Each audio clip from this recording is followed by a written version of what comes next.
Hello, fellow homebrewers. JP here, and I want to introduce to you the brand new Brewbuilt X1 Conical Series available at More Beer. More Beer sells the highest standard in homebrewing equipment, and the Brewbuilt Conicals are just that. They're made from mirror-polished 304 stainless steel, and they come with loads of features that you and I have been looking for. They have a full 2-inch bottom dump valve, which will eliminate your clogging issues, while the sturdy base includes 4 reinforced legs, just like those big Pro tanks do. More Beer also carries the Brewbuilt line of options and add-ons like casters, pressure kits, and even external glycol chillers. So you can find out more about the new Brewbuilt X1 Conical Unitanks by going over to morebeer.com for detailed videos on the entire line of Brewbuilt Conicals. You can trust Brewbuilt with your next fermentation, and you can trust More Beer to find the right conical for you. Brewbuilt at morebeer.com. This short break from civilization is brought to you by the Ford Bronco.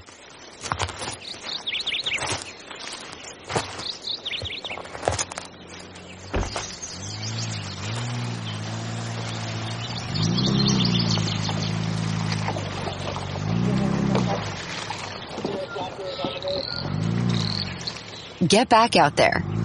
The Ford Bronco. Built wild. Learn more at Ford.com/Bronco.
It's D-Day, everybody. The last show for Daniela. People are all freaked out. They probably have no idea what's going on with us playing Europe as our intro. I gotta love that song.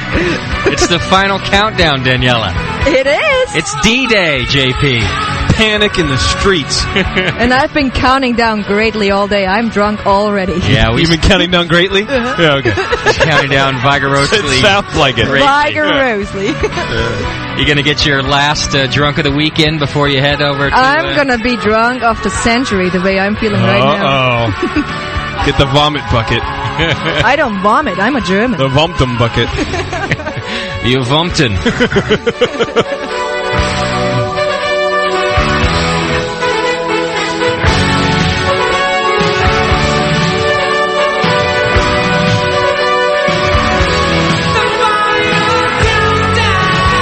This song's enough to make people tune out of this show. Like, yeah. Before it even starts. She's nice and all, but I'm out of here. Come on, it's Europe. It's kind of like a lunch meat show or song, isn't it? It really is. Welcome to the show, everybody. It is D-Day, and it's our last chance to spend a live show with Daniela. there will be much wailing and gnashing of teeth, as they say in the Bible, when things like this happen. They do say that? Well, things like much more important than this, I'm sure. But, and your pillar turning to salt and all that stuff. My pillar has already turned to salt, actually, JC. Figured I'd start early. Turn to mush. We have a lot of people hanging out in the studio with us today to say goodbye to you, Danielle, and we've got more coming, too. Really? Yeah, lots of people are going to come already. and say goodbye to you. So I'm already surprised. Like, even Jay-Z showed up, and this guy has been away from his family like week after week for the last 2 months for our show. And I'll be honest, I didn't even send him like a, hey, Jay-Z, please come for Daniella's last show. Really? Well, because I felt really bad, because I know that he'll do it if I did that, and I felt bad. And I figured, hey, he was here, he said goodbye to you a couple of times. And then he walks in. So it's crazy. So Jay-Z's hanging out with us, and that's why exciting. we love Jamil. Yeah. Mike McDole, who hates it here. came to be on. Yeah, that's a big deal. Came to be on your last show, and he brought you 2 kegs of beer. I know, I've seen it. Yeah. I love him. Which is pretty good. Nice to have you, Mike McDole. Nice to be here. You guys will remember Mike McDole from a couple of weeks ago, and it's a great guest to have. Which brings me to my next point. There's a few things we're going to be doing on today's show. Most of them will have nothing to do with beer, and they'll have a lot to do with Daniela and her leaving. But I will do this because I think it's fun to do, and we did this once before actually, where we just kind of had everything wide open. Mm-hmm. So whatever brewing questions you have, feel free to ask them today.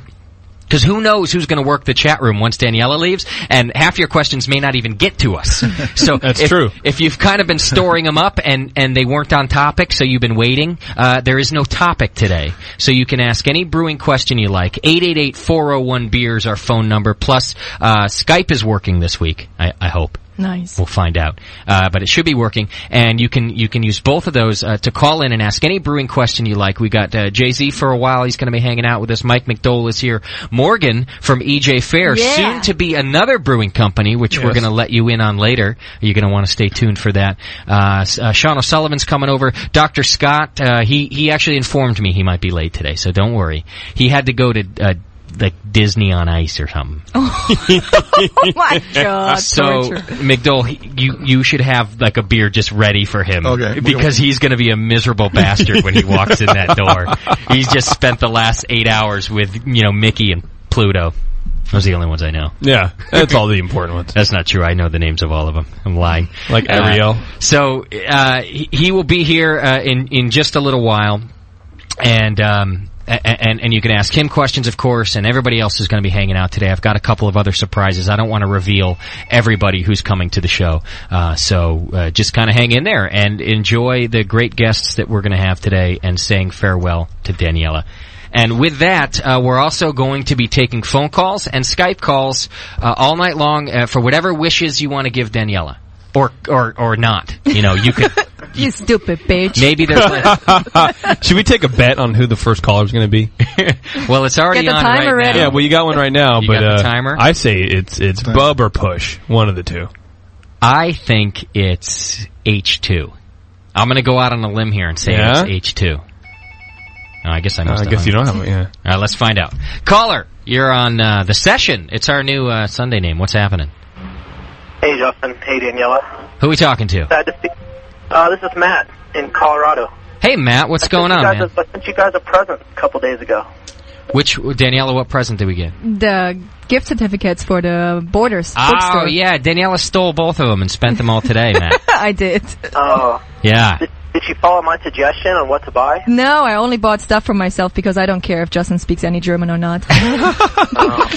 Yeah, Matt sent these couple of gift certificates for us to go to Borders, but mine had specific instructions. I had to spend it on a German to English or English to German dictionary, whatever kind of friggin' dictionary, so English I could learn to speak. But no, Matt, she stole them both, so I couldn't even do that. But I had to, Matt. I bought really awesome books today, actually, for my career. Was that a question? Well, that's good. Thank you so much. I really appreciate it. Question. Oh. All right, we're starting early. Go ahead. Well, I'm curious what this big holy war is about secondary, no secondary. I used to be real big into doing secondaries, and Okay. you guys have kind of convinced me that maybe I shouldn't do secondaries. You're a good man, Matt. Yeah, the Holy War's over. We won. Yeah. The lazy, Okay. the lazies won. So it's simply laziness. There's no this is no benefit to doing a secondary. Well, we'll let Jay-Z talk about it a little bit, but to kind of sum it up, for most beers, there's no benefit. There are a few exceptions. A lot of people will still do it for their lagers, their pilsners, and their Helles and stuff, to get a cleaner ferment. But Jay-Z, you want to talk about the philosophy behind no secondary? Yeah. Boy. A lot of people think that if you're moving your beer to another container, for some reason that this makes it clear faster. That's their main thing. That, and they say that you won't get any off flavors from the yeast breaking down. Well, a couple of things. One, if you're doing a type of beer where you need to leave the beer warm for a long period of time, then yeah, you might move it to a secondary. Or if you're doing like a fruit beer or something like that where you're going to add something in, you might do it to get rid of the yeast, and the yeast will eventually break down. But for most every other type of beer, the beer is fine. Or the yeast is fine. It's healthy, and you're going to leave it for 10 days or 2 weeks. It's not going to hurt the beer to stay with the yeast. It's not going to clear any faster to rack it to another vessel. That's people's imaginations or something. That's about it. And the big reason for not doing it is if you don't want to remove the beer from the yeast too early. You end up with a lot of green apple flavors, things like that. And also, every time you make a transfer, you're introducing a little bit more contamination into the process. Good enough? Okay. No, I'm lazy. I'm a Beautiful. pretty lazy guy, so. Yeah. The lazy guys win, but also the sanitary guys win too, because less chance of contamination. So it's kind of a win-win not to have to secondary.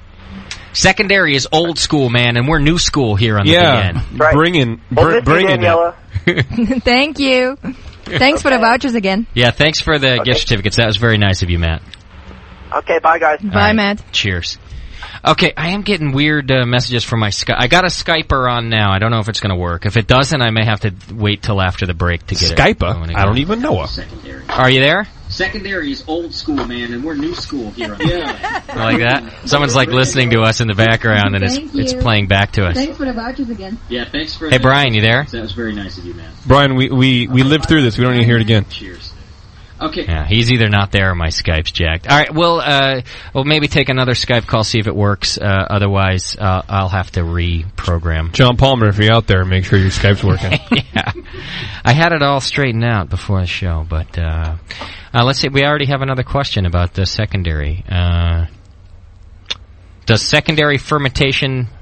Do the wars of secondary fermentation apply to kegging and bottling as well? And I don't know if that means if you should keg or bottle. He wants to know if they only apply when kegging or also when you bottle. Ah, I see. I don't think when you're bottling too. Yeah, I don't think it matters. Yeah. I think the idea is that you can still get a pretty clean transfer from your primary if you let it settle out enough, and you do a good job of taking care of that, so you don't got to worry about that. And and kegging doesn't worry. Kegging, the great thing about it, if you're kegging, is that kegging kind of works as your secondary. You're putting it from one to another, and so you're kind of it's an extra bonus if you keg, but you could do it for bottle as well. You'll be fine. I like thinking of my keg as one big bottle. Is that right? Yeah. We got a lot of other things to get to here in the beginning of the show too. Let me take one more call, and then I'm going to put off the calls until the second segment, because we got a lot to do also. Of course, it'll be Daniela's World Vigorously. Last one? Your last live one. Yeah, that's true. Caller, you're on the session. What's happening? What is up? Homegrown Hops. Hey, HH, what's happening, brother? Oh, nothing. I finally got my goddamn computer fixed. Attaboy. Danielle is leaving. What the hell? Yeah, I saw Homegrown Ops post in the forum. He'd been gone for a few weeks. He comes back, and he's like, what the hell? Now you're gone. So, yep, she's out of here, man. It's her last show, so it's a good thing you got it working for today. Yeah, that's great. It's going to be great. Well, I wish you all the luck in the world, Daniela. I hope you have a good time there. And, yeah. Thank you, Glad I Homegrown. was able to get through today. Yeah, us too. And thanks for the call. We'll definitely be keeping in touch with Danielle, of course, and we'll talk more about that later in the show. Thanks, HH. I appreciate it. 888-401-BEER is our number. Let us do a couple things and then call us in after the break, because I got plenty of time to take phone calls and well wishes. And, of course, like I said at the beginning of the show, if you're just tuning in, questions from anybody who wants to ask all sorts of beer questions, because we got a bunch of people here. Sully just arrived with video, which makes me really nervous. Me too. Sully, you're going to need to sign an affidavit for that, and I approve all video that leaves the studio. Okay. What does affidavit mean? Affidavit. Affidavit. It's like magicians say it when they're going to pull a rabbit out of their hat. Yeah. Oh, that's abracadabra. I'm sorry. That's the same difference. That's what I thought it meant, actually. Sounds good to me. Welcome to Adrian as well. It's not only Sean who's No, here. well, I only saw Sully. I was looking right there. So, also, let me make a couple of announcements today. As soon as I get Skype working, both of those things are doing, so call in to bid Daniela farewell. Also, it's freebie question show. Ask anything you want. I want to mention that our archive page is now updated. You folks had asked for a searchable archive database, and you now have it. You can go, when you click the archive page, you're going to find a new interface, and you can choose any of our 3 shows from there. You can go to the Jameel Show, and all his shows will be listed, the Sunday Show, and of course, JP, you can go to Lunch Meat. Yeah, you can. And instead of all the archives sort of being interspersed on the same page, they now have their own page. There are more archives listed per show, which is, or per page rather, because I know people were angry that there was only like 5 listed per page, and if you have dial-up, you got to reload 37 pages to find the archive you want. Well, now all you got to do, there's a search field on every archive page, and you just punch in whatever you want. You could punch in Daniela or JP or Jameel, and every show that they've been on will show up right there for you. So they're now searchable. We also have new podcast links. JP Lunch Meat is now its own podcast. I know, you were telling me that, and I'm really happy about that. It's kind of cool. The Meat Pod. The Meat Pod is now up. JZ, I had done, I did the new XML for Lunch Meat, and I was real conservative. I just, like we do for your show and then for the Sunday show, it's thebrewingnetwork.com/lunchmeat.xml. And then after I created it, JP's like, you should have called it MeatPod. .xml, and he's right. How cool is that? I so wish I was that creative. I should have thought of MeatPod or MeatWad or something like that. Because who could forget that? It's easy to remember if you can't go to the website to copy and paste the address. I gotta go to the pod, man. Just punch in MeatPod. I'm gonna have to put it in the keyword for all of our descriptions, so that if you go to iTunes and you punch in MeatPod, I bet you we'll be the only show that shows up. Yeah. Pretty good chance. Yeah. So anyway, Lunch Meat now has its own RSS feed, is what it means, and you can put it into your iTunes or any other subscription program you use. The same with the Sunday show. That address has changed. It's always been a podcast, but we've now changed it to, you'll have to just go look on the page. It's sundayshow.xml is the end of it, but you just copy and paste there. Or click the iTunes link, it'll take you right there. So I hope everybody's enjoying it. The forums seem to be pretty happy. I don't think there was any problems since we put it up yet, so that should be good. I could try Skype once more. We're getting a call, and I'm just getting weird messages from sculptures. Hey, are you there? Good. Would that be cool? Yeah. Oh. All right. I'm going to have to fix Skype at the break because it's not that would have been interesting to hear that person's I don't even know what family. that was, like some other show that was just playing on Skype right there. I don't know. I think it was someone talking to his wife. Remember that one call that we got, that voicemail about some guy just yelling at his wife? Yeah, that was a good one. That could have been that one too. I think it was actually Bub, who did that. Hey, Doc, how are you, man? Doing good. How was Disney on Ice?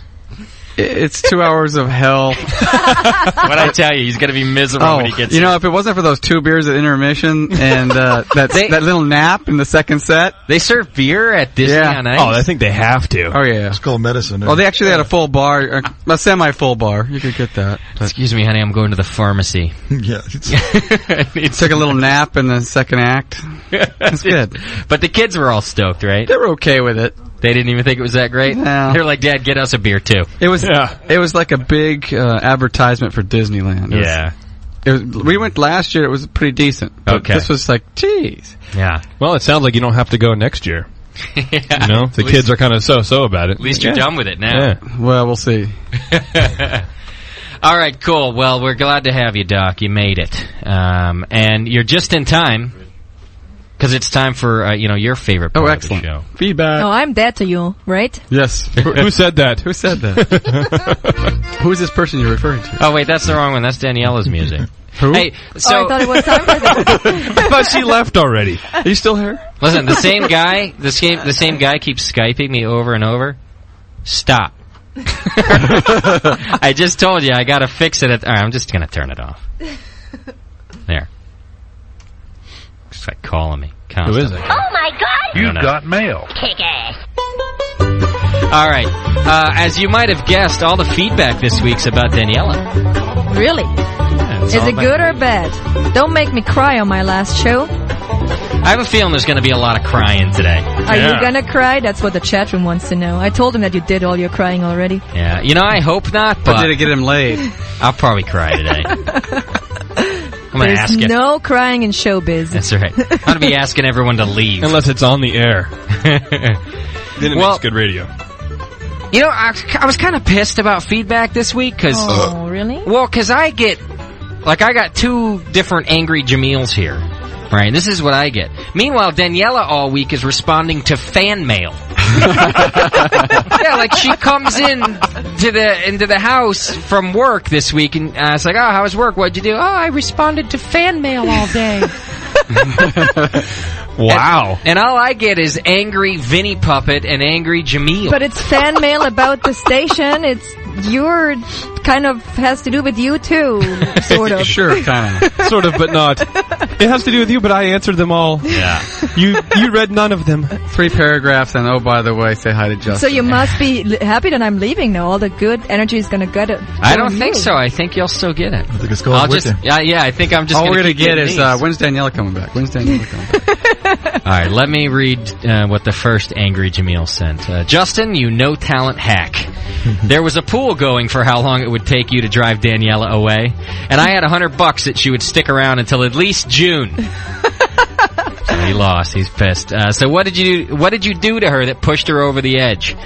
If your talents in the bedroom are anything like your talents at the soundboard, well, let's just say I feel sorry for her. By the way, I saw you checking me out in the studio last week. Keep that for your weak-ass Friday show. I wasn't checking you out, Jamil. You're behind the desk anyway. The one that will never get, the show that will never get as many listeners as my show. Unless you put me on it, of course. But then you have a better chance of bringing Chicken Boy back than you do to get me going on lunch meat. You and JP sure do put the stud into studio. And by stud, I mean the metal type on your leather cod pieces.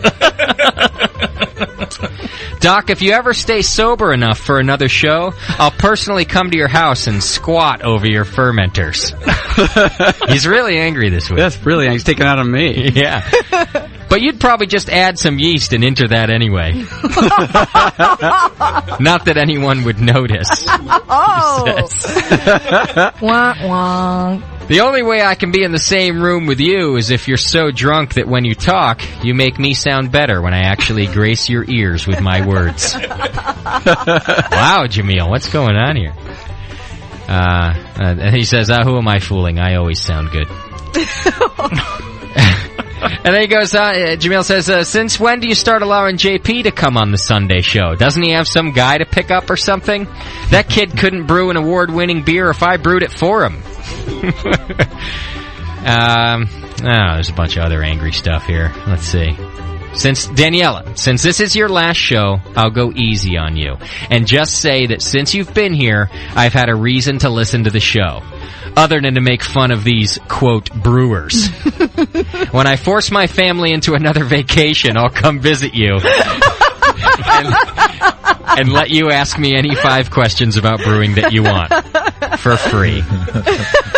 Until next time, you all suck. From Angry Jamil. Right. Whoa, really angry. Boy, that had some vinegar in it, didn't it? Yeah. Got him in the wrong mood there, I think. Was he drinking Drake's IPA? Could have been. Now, the next one's from Pope Jamil, which they're apparently different people. Of course, it begins, Justin, you no-talent hack. What the hell did you do to make Daniela go back to Germany? It's always my fault. Did all of your crying in the bedroom finally get to her? These parallels are similar. Yeah. Or was it the fact that you can't brew a decent beer like a real man? Whoa. Ouch. If you could brew a decent beer, I'd piss in it to get even with you for this. Of course, the way you brew beer, that would only make it better. Wow. Yeah, I'm telling you, everyone's real angry, Danielle. Or maybe it's Doc that's driven her away with his rude comments. That could be the case. I'll show you my dip tube. That banjo-picking, tooth-collecting, goat-loving bastard. Tooth collecting? Yeah. I'd love to see a necklace that he made of people's molars. He says, I'd piss in his beer too, but you'd still drink it. People don't like your beer, apparently. They want to sabotage you. And then he says, Mein Gott, the show will never be the same. How can I, quote, enjoy myself listening to the Sunday show? Whoa. If Daniela isn't there. Whoa. And you're thinking of replacing her with JP? His big man boobs are nice, but I can't rub one out to the sound of his voice. Sure you can. This is Pope Jamil saying that. You should not read that. He says, I'm predicting the folks in the chat room are going to need far less tissues and lube once JP takes over. You bastard, God will F you up for this. Yours lovingly, Pope Jamil. It makes me want to throw up. Me too. Didn't paint a pretty picture in my mind either.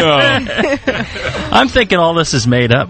I think this is not really true. I did not send those emails. I hope you didn't. Those are the only Pope Jamil and Angry Jamil ones I got. Here's another feedback. He says, what the fuck? Typical effing California liberal. Get things started, get everybody liking you, build some infrastructure, win hearts, win minds, and then bam, you go back home. So this one's to you, Danielle. I know. But then he says, just kidding, D, we love you. We love you for what you do for brewing in America. I just have two questions for you. Who's going to fund Justin's little cottage project here now? Cottage project. Yeah. And two, I probably speak for all the other brewcasters in the room. Did you leave enough saran wrap to cover the keyboards from Justin's special sauce? Ew. Whoa. I know these people are disgusting. Yeah. Are these all written by Bub? They might be. He says, I'm sorry to see you go, D, but you have to follow your dreams. Good luck and Gemütlichkeit. Gemütlichkeit. Yes, Gemütlichkeit. Prost. From Minnesota Brewer. Thank you, Minnesota Brewer. Here's another one. To Daniela. I'm so depressed. Daniela's voice is always such a refreshing break from the childish ramblings of somewhat grown adults. Not that I don't love childish ramblings, he says. Justin, what did you do? If you weren't fulfilling her needs, I know plenty of Montana farm boys who can get it done. All kidding aside, Danielle, it sounds like you have a great opportunity, and I hope you'll succeed beyond all your wildest dreams. Hang in there, Justin. I know it will be hard being apart from a loved one. Best of luck to you both in whatever the future may hold. Looking forward to seeing how the show evolves without the German Queen. Oh, that's very nice. And that's from Ryan. And I like that he pays sympathy to you, too. Yeah. There's lots of sympathy. Justin can use a Montana farm boy. Yeah, sympathy.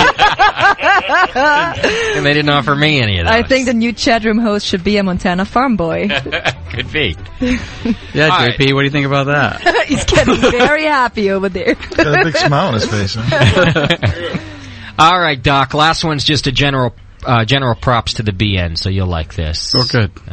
His question to begin with is, what is BN? He says, I've been brewing for close to 2 years now, and I'm a proud member of the BN Army for almost as long. I just got around to entering my first competition, the Regal and Dread Hop, and he says he brought home the blue ribbon for his APA. Nice. There were over 240 entries and 18 in the APA. Says, I learned a ton from the session, and the proof is right there. So thank you all, and that's from Bransid in the forum. And he just wanted to thank us for... Cool. Got a blue ribbon, Doc. Yeah. That's pretty cool. That's good. Ring the bell. Especially for the first competition. Yeah, exactly. And 18 entries, that's nothing to shake a stick at. That's a pretty tough category, too. Yeah. So good work on the APA. And the BN bringing it strong, giving you good advice. So I like that. Thanks for the props. Thank you, everybody, for writing in this week and every week. You can send feedback to feedback@thebrewingnetwork.com. And if it makes me sound like an ass or if it's just funny, we'll read it. And that's kind of the rule around here. Daniela got a bunch of nicer ones. If you go to our forum, I'm going to do a little forum read later because I think a lot of people listen and they don't use our forum. Mm-hmm. And I want to know some of the cool stuff that happens in there. And Daniela, the thread they've written about you since you announced you're leaving last week is pretty impressive. Yes. Yeah. How many pages is it on now? It's I don't 4. know, but it got me crying, really. It was heartwarming. All the sincere wishes for me and what people had to say about me. That was just really, I was at work reading most of it, and I was just like, my best friend Silke, she works with me, she would just sit there and see that I burst out in tears again because I just read something nice. Yeah. I really want to thank everybody so much for that. If it was the toughest choice in my life so far, I think, to leave at this point of my life. Not just because I'm here with you, Justin. Because I'm awesome. Because you're quote-unquote awesome. Because I'm a winner. Also because of the Brewing Network, really. That made it really hard on me. And, we've talked about it for so long, and we've tried to come up with ways how I could still be involved in the whole thing. And I think we're going to be fine. We're going to have, I'm going to be part of this still. Yep. I won't be on a live show. But as I said, that's growth, that's growth, that's improvement, that's change, that's all good. So that's right. Really, to everybody out there, thanks so much. That was, I don't know, that's like, people always say that you measure how important your job is in the money you get paid for it, but I totally disagree with that. It's what you get back as a feedback. This pays more than if you give me $5 million, and this is not why I'm leaving. I'm not leaving for the money. I'm leaving for an opportunity because that's just what matters. And all the words there are more than whatever. You could give me $5 million and I'd rather have the words that people get. I'd rather have the $5 million. Yeah. I was just going to say, do you see how well I've brainwashed her that money doesn't matter? It's all about the positive feedback we get on the VN. So don't worry about giving me all your money to keep this going. Yeah, because once I convinced her that positive feedback is what makes us rich, we've been loaded ever since. Well, the Germans are very sensitive to brainwashing. Yeah. Look, you guys, we're really the best kind of race ever. Blonde hair, blue eyes all the way. Crystal knocked, ready to go. And I want to say that 88 people are chatting with me currently, which is just amazing. There's a lot of people. JP, how many do you have on Lunchmeat usually in your chat room? Like 15. You are such a liar. I swear to know God, it's like 3. like 15 to like 19. 15 and a half? Yeah. Okay. And in my head, I have 4. You are logged on through like 10 different names, aren't you? Caller, you're on the session. What's happening? The session? That's our name. Really? He's been saying it for 2 weeks. It's the session now. It's the Sunday session. I'm going to be having my own Sunday session caller, soon. I couldn't type beer fast enough on the phone. Ah, yeah, it is tough to do. Who are we talking to? This is Brian, H2. Hey, what's happening, brother? Was that you Skyping me 7 times in a row? What's that? Was that you Skyping me all over the place? No, I'm not a Skype guy. I don't have a headset to try out yet. Okay. He said head. What's happening, brother? Not much, guys. I just wanted to call and wish you the absolute best. And I am looking for a German consultant in California if she's interested. No. Hey, Brian, aren't you a Texas farm boy? No, well, I'm a California guy. I was born in San Diego. You were? Yeah. Where'd you get that stupid accent from? The head trauma. Because I've been living in Texas for a long time now. Yeah. I'm just messing with you. Oh, it's nice of you to call, though. I appreciate that. Thanks, Brian. Yeah, you bet, guys. Take care. You got someone to visit now in Munich, so it's not all bad. Yeah, you're coming in November, right? Yeah, I'm coming in November. We got to do a show in November out there. There you go. Perfect. Brian, did you get the conicals filled? No, I'm working on boiling water now. Oh, you are? You doing it today? Yep. Yeah, I'm brewing right now. Oh, beautiful. All right, call us back. Let us know how it's going. Cool, man. We'll catch you later. Thank you. All right, it's time for everybody's favorite part of the show, and the last time we get to do it, live, isn't it? For a time, yeah. Maybe you'll be up at 2 in the morning. I had your new... Oh, there it is. We're doing your new intro. No, we're doing my old, aren't we? No, we'll do your old as an outro. Ooh. And we'll do your new one as an intro. That way you get to please everybody. Can I have the final countdown? Is that what you want? No, I don't have it. It's time, everybody, for Daniela's World vigorously. Ça se passe, j'ai sur mon lit à bouffer sa langue en buvant dans mon whisky. Quant à moi, peu dormi, vie débris, mais j'ai dû dormir dans la gouttière où j'ai eu un flash.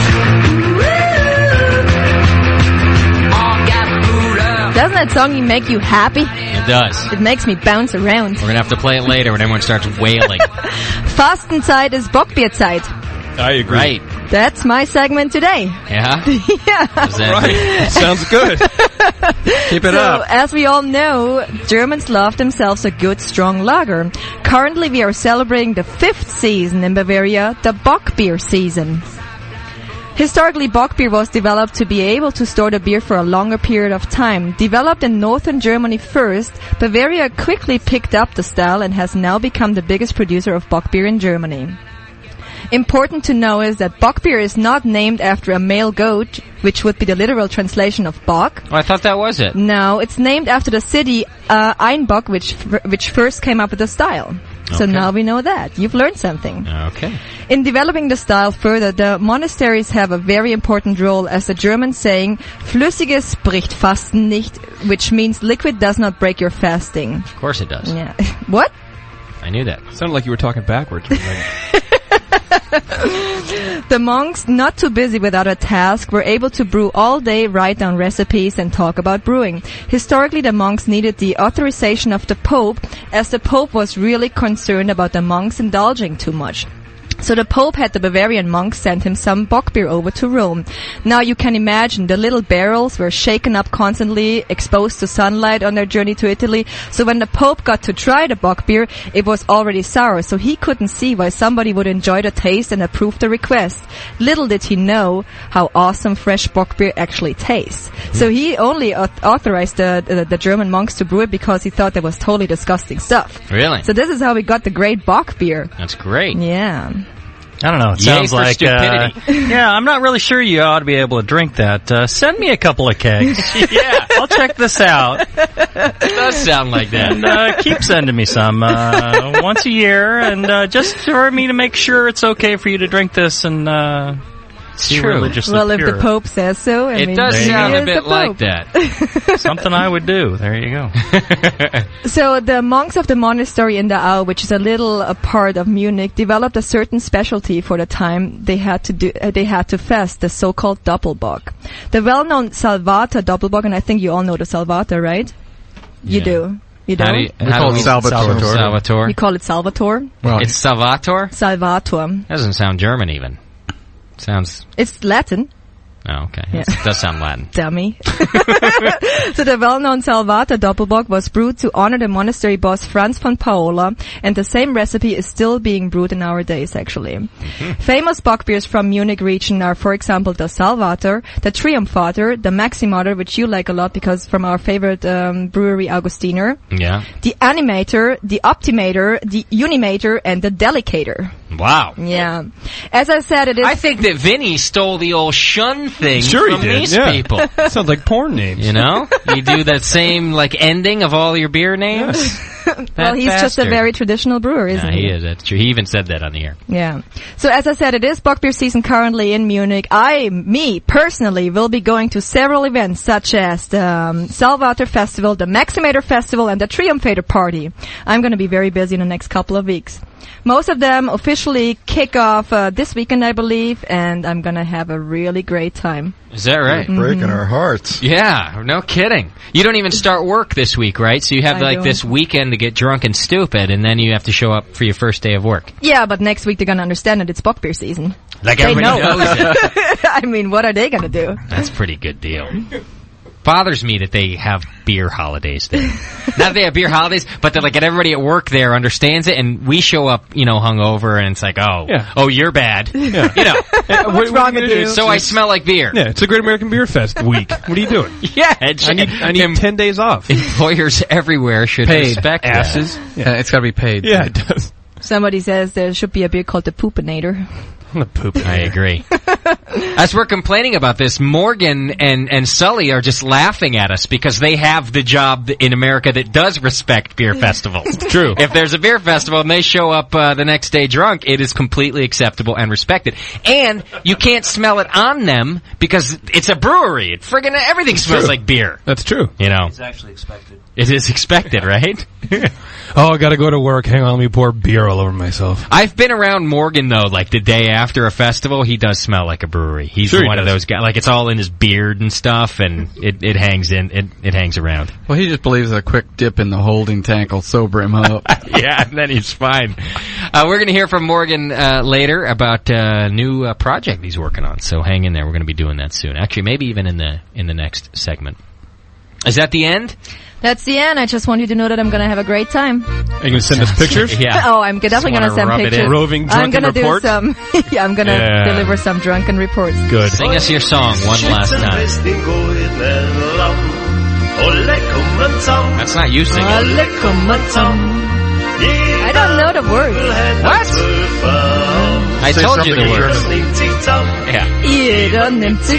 That sounds like a foreign language to me. Definitely. Now let it play. Oh, sorry. Now we go.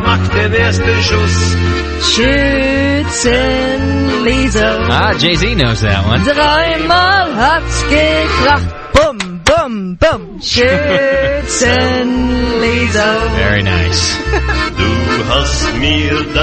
Well, Daniela, it's been a pleasure with your live World Vigorosely. You're going to have to record some for us. I will do that. All right. We don't want to hear too much about all the fun at the festivals. You don't? Well, give us all the information about the festivals, but leave out the part about how much fun you're having. I'm actually planning on doing live recording from drunken Germans and Europeans from all over the place. Wouldn't that be great? Oh, that'll sound awesome. Yeah. Sounds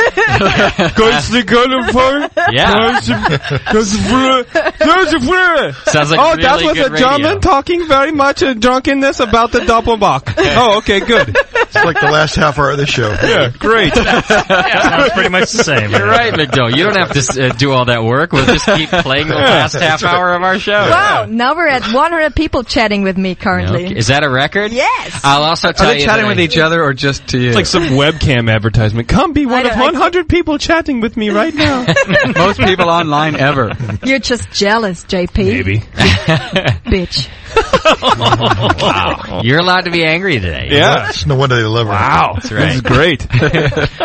All right. Here's what we're going to do. I got a lot of things planned today. We got a few surprises for Daniela she doesn't know about. We're going to be playing those for you a little bit later today, so I want you to hang out for that. You can ask any beer questions you want today. We got a lot of brewers in the room, so we're going to just kind of open the phones and do the whole thing. I'm going to try to get Skype working right now at the break so that you guys can call in with that, too. I got a beer question. You do? Yeah. You have to wait. Damn it. JP, Because we're going to take a break. Can you do me the drunken German prince tonight? Maybe. Well, my beer question's real quick. You sounded really sad. Maybe. The beer question's real. Why isn't Daniela drinking a beer? Yeah, that's a good question. Why is she drinking a mimosa? Because I like. It's nice. She gets a pass. She gets a pass to drink whatever she wants, and I'm going to give a disclaimer right now. I'm going to just claim that I, myself, get a pass. I have a feeling I'm going to be drunk of the week this week. I'm just going to keep drinking. Really? Yeah, I got to drink the sorrows away. It's been a rough week, you know. Aww. And you're leaving tomorrow, so I'm going to get drunk and retarded. How about naked? So the only difference from last week is the drunk part. Yeah. You know. All right, we're going to take a quick break. When we come back, questions and calls from you, a little bit from the forum I'm going to read you, and lots of brewers in the room that we're going to get to meet. So hang in there, everybody. It's The Session. We'll be right back. You're listening to the Brewcasters. On the Brewing Network.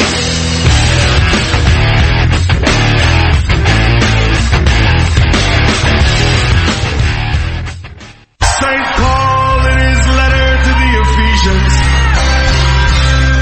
said it came to me upon a midnight clear. I finished writing all of my gospels. Now all I seem to watch is sex and beer.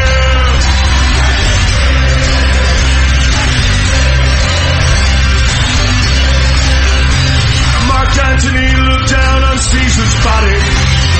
He said, friends, Romans, countrymen, lend me your ears.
southern to the northern hemisphere.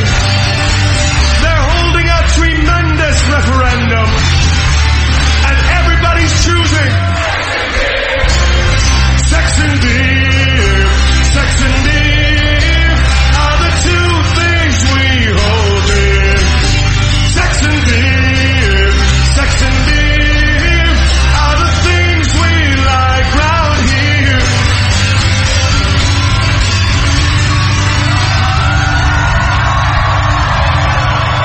They can take away my pride and my dignity gone. They can use up all my blood and sweat and tears used. They can take away my name and give me a number, 911. But they can never take away my sex and beer.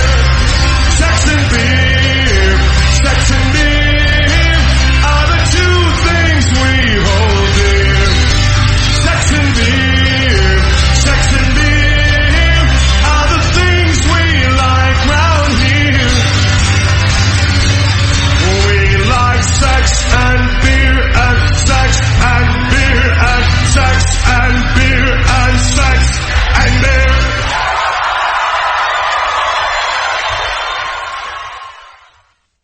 This is www.thebrewingnetwork.com. Sit down next to it, grab yourself a paper towel, and watch those yeast have sex. You're listening to the Brewing Network.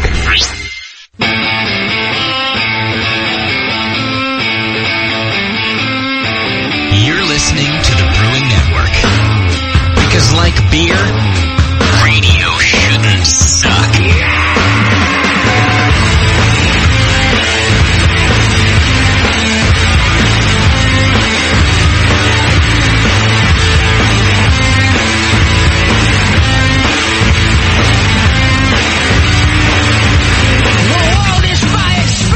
All right, welcome back. It's D-Day, everybody. The last show that we have with Daniela here at the Brewing Network, where she's live in the studio with us. So, a lot of things happening. It's going to be kind of a chaotic show, and so if you're looking for all that hardcore beer info, you know, there's a lot of archives out there that you can listen to.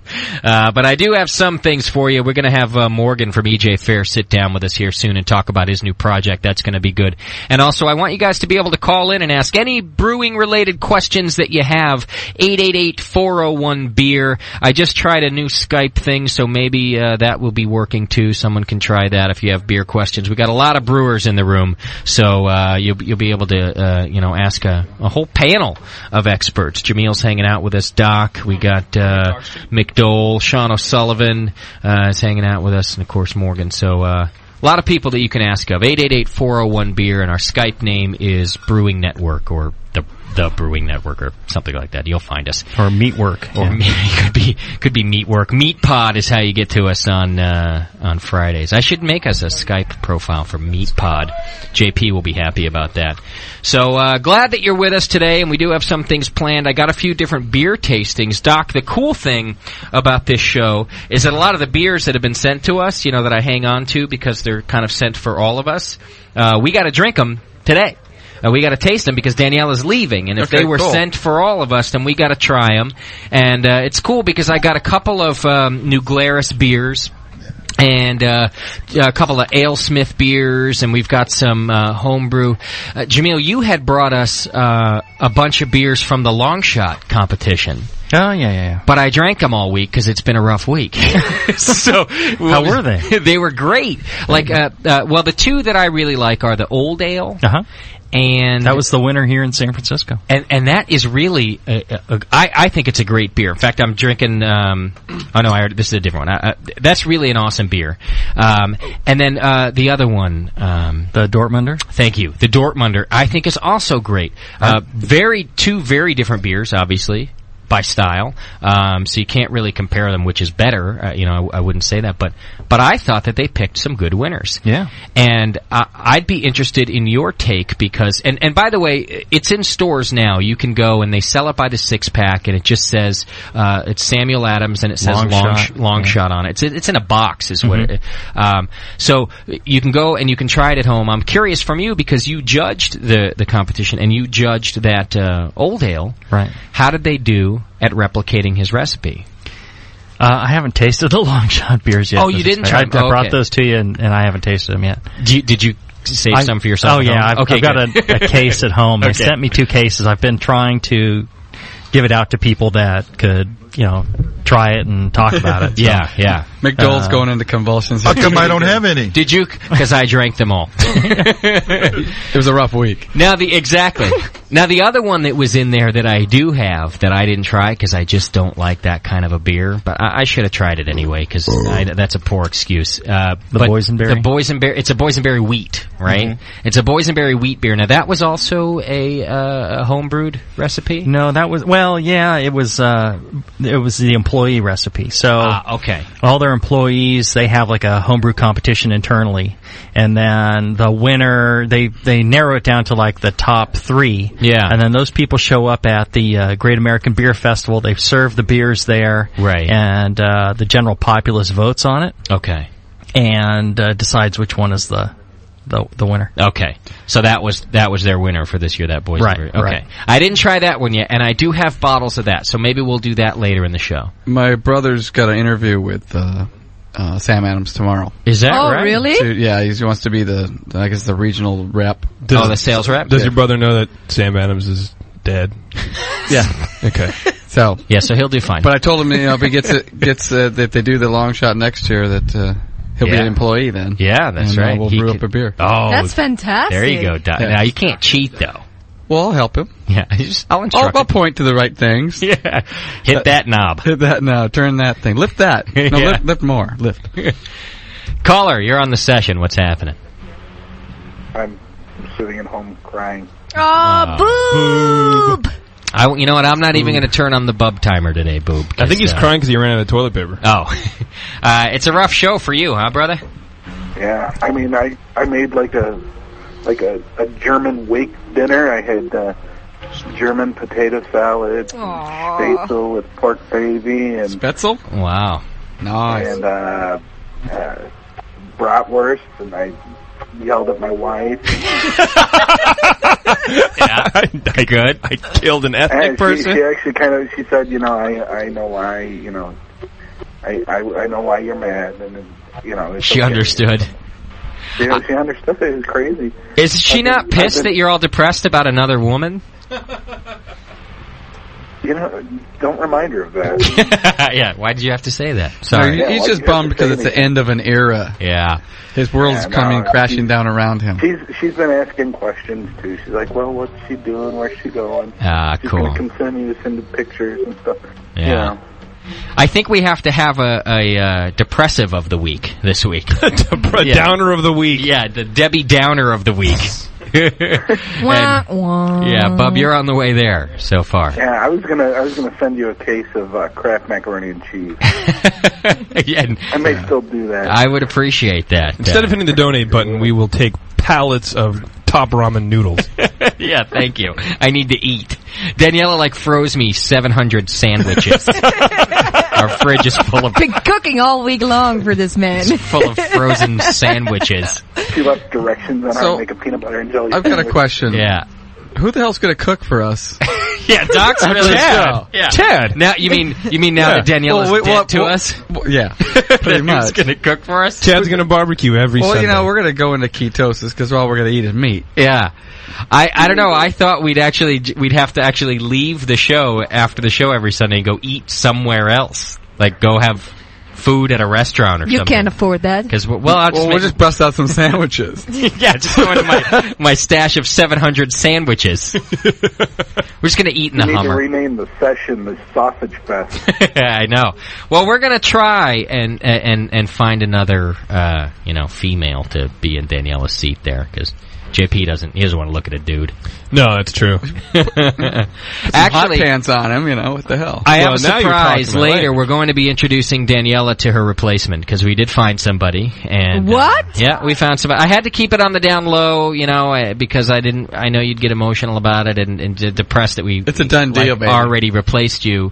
But I can't do it yet because she can't make it till later. So we do have your replacement. She's going to be in later on in the show. So hang in there. And we want you guys to meet. Wow, and that's then kind crazy, Justin, really. Well, you're going to have to. Well, how about this person takes over now? No, Might as well. No, I figured you got to at least show her like the chat room because she needs at least a bit of like your skills in there or people aren't going to accept her. It's not all that complicated. We're not going to accept her anyway. Oh, see, Boop, this is why I love you. Nothing like training your replacement. Bob, I think this one you would like a lot. Yeah, we got to pass the torch. No, I don't care.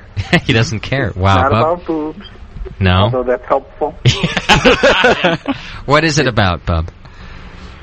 It's about Daniela. It's just about her Daniela. As a person. Trust me, if it was about boobs, you would have been hanging out with, Cindy from the Gold Club. JP. Or whatever.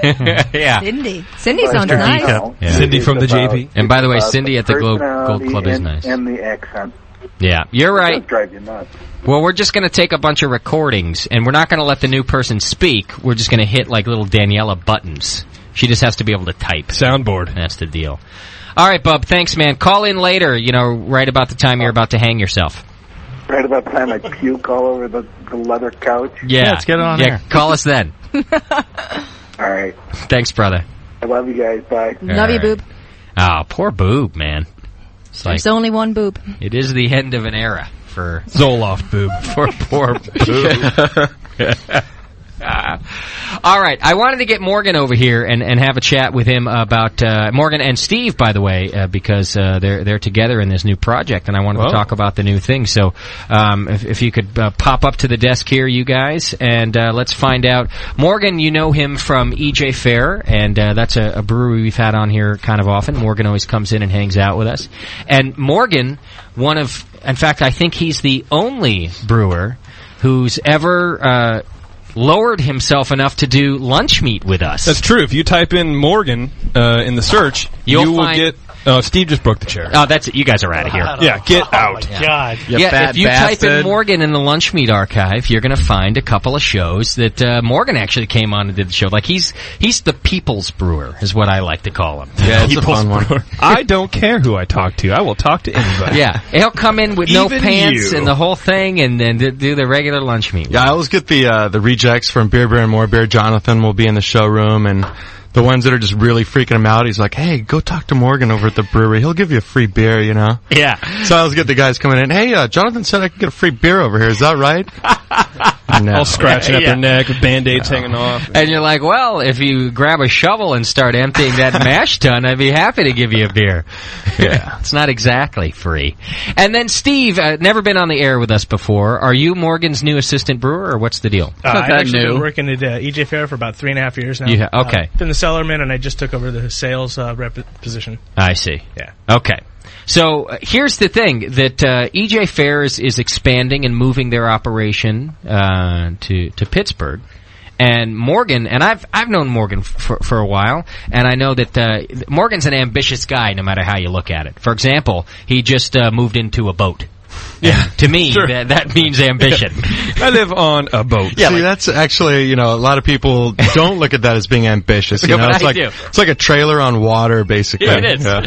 He's like, if only I can get women to think that way, then I'd be set. But that's why I think of it as ambitious, because you could have just moved into a trailer, but you went for the trailer on water, and to me, that's ambitious. That's class, baby. Yeah, exactly.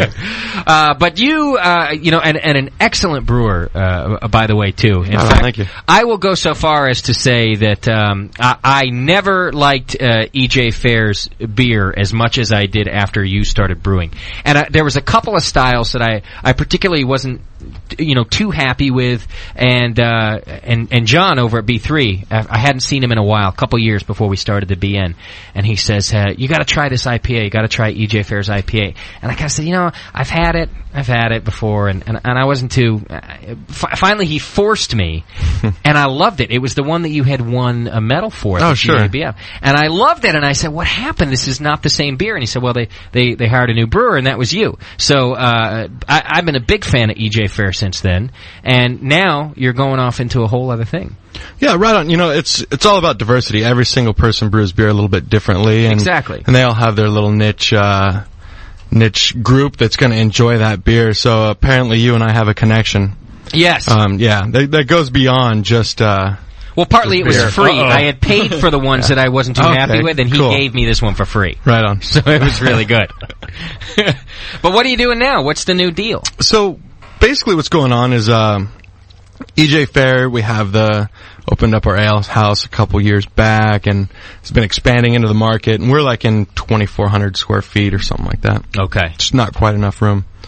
So, looked around, found a building in Pittsburgh. It's 15,000 square feet, and getting a whole bunch of new tanks built and stuff like that, and it's a whole new brewery. Yeah, totally. Steven and I worked together all day long, and we always talked about, this is what we'd like to do at one point, and EJ Fair is going in a definite great direction, but we kind of see things in a different light than EJ Fair. Not completely different, but a little bit different.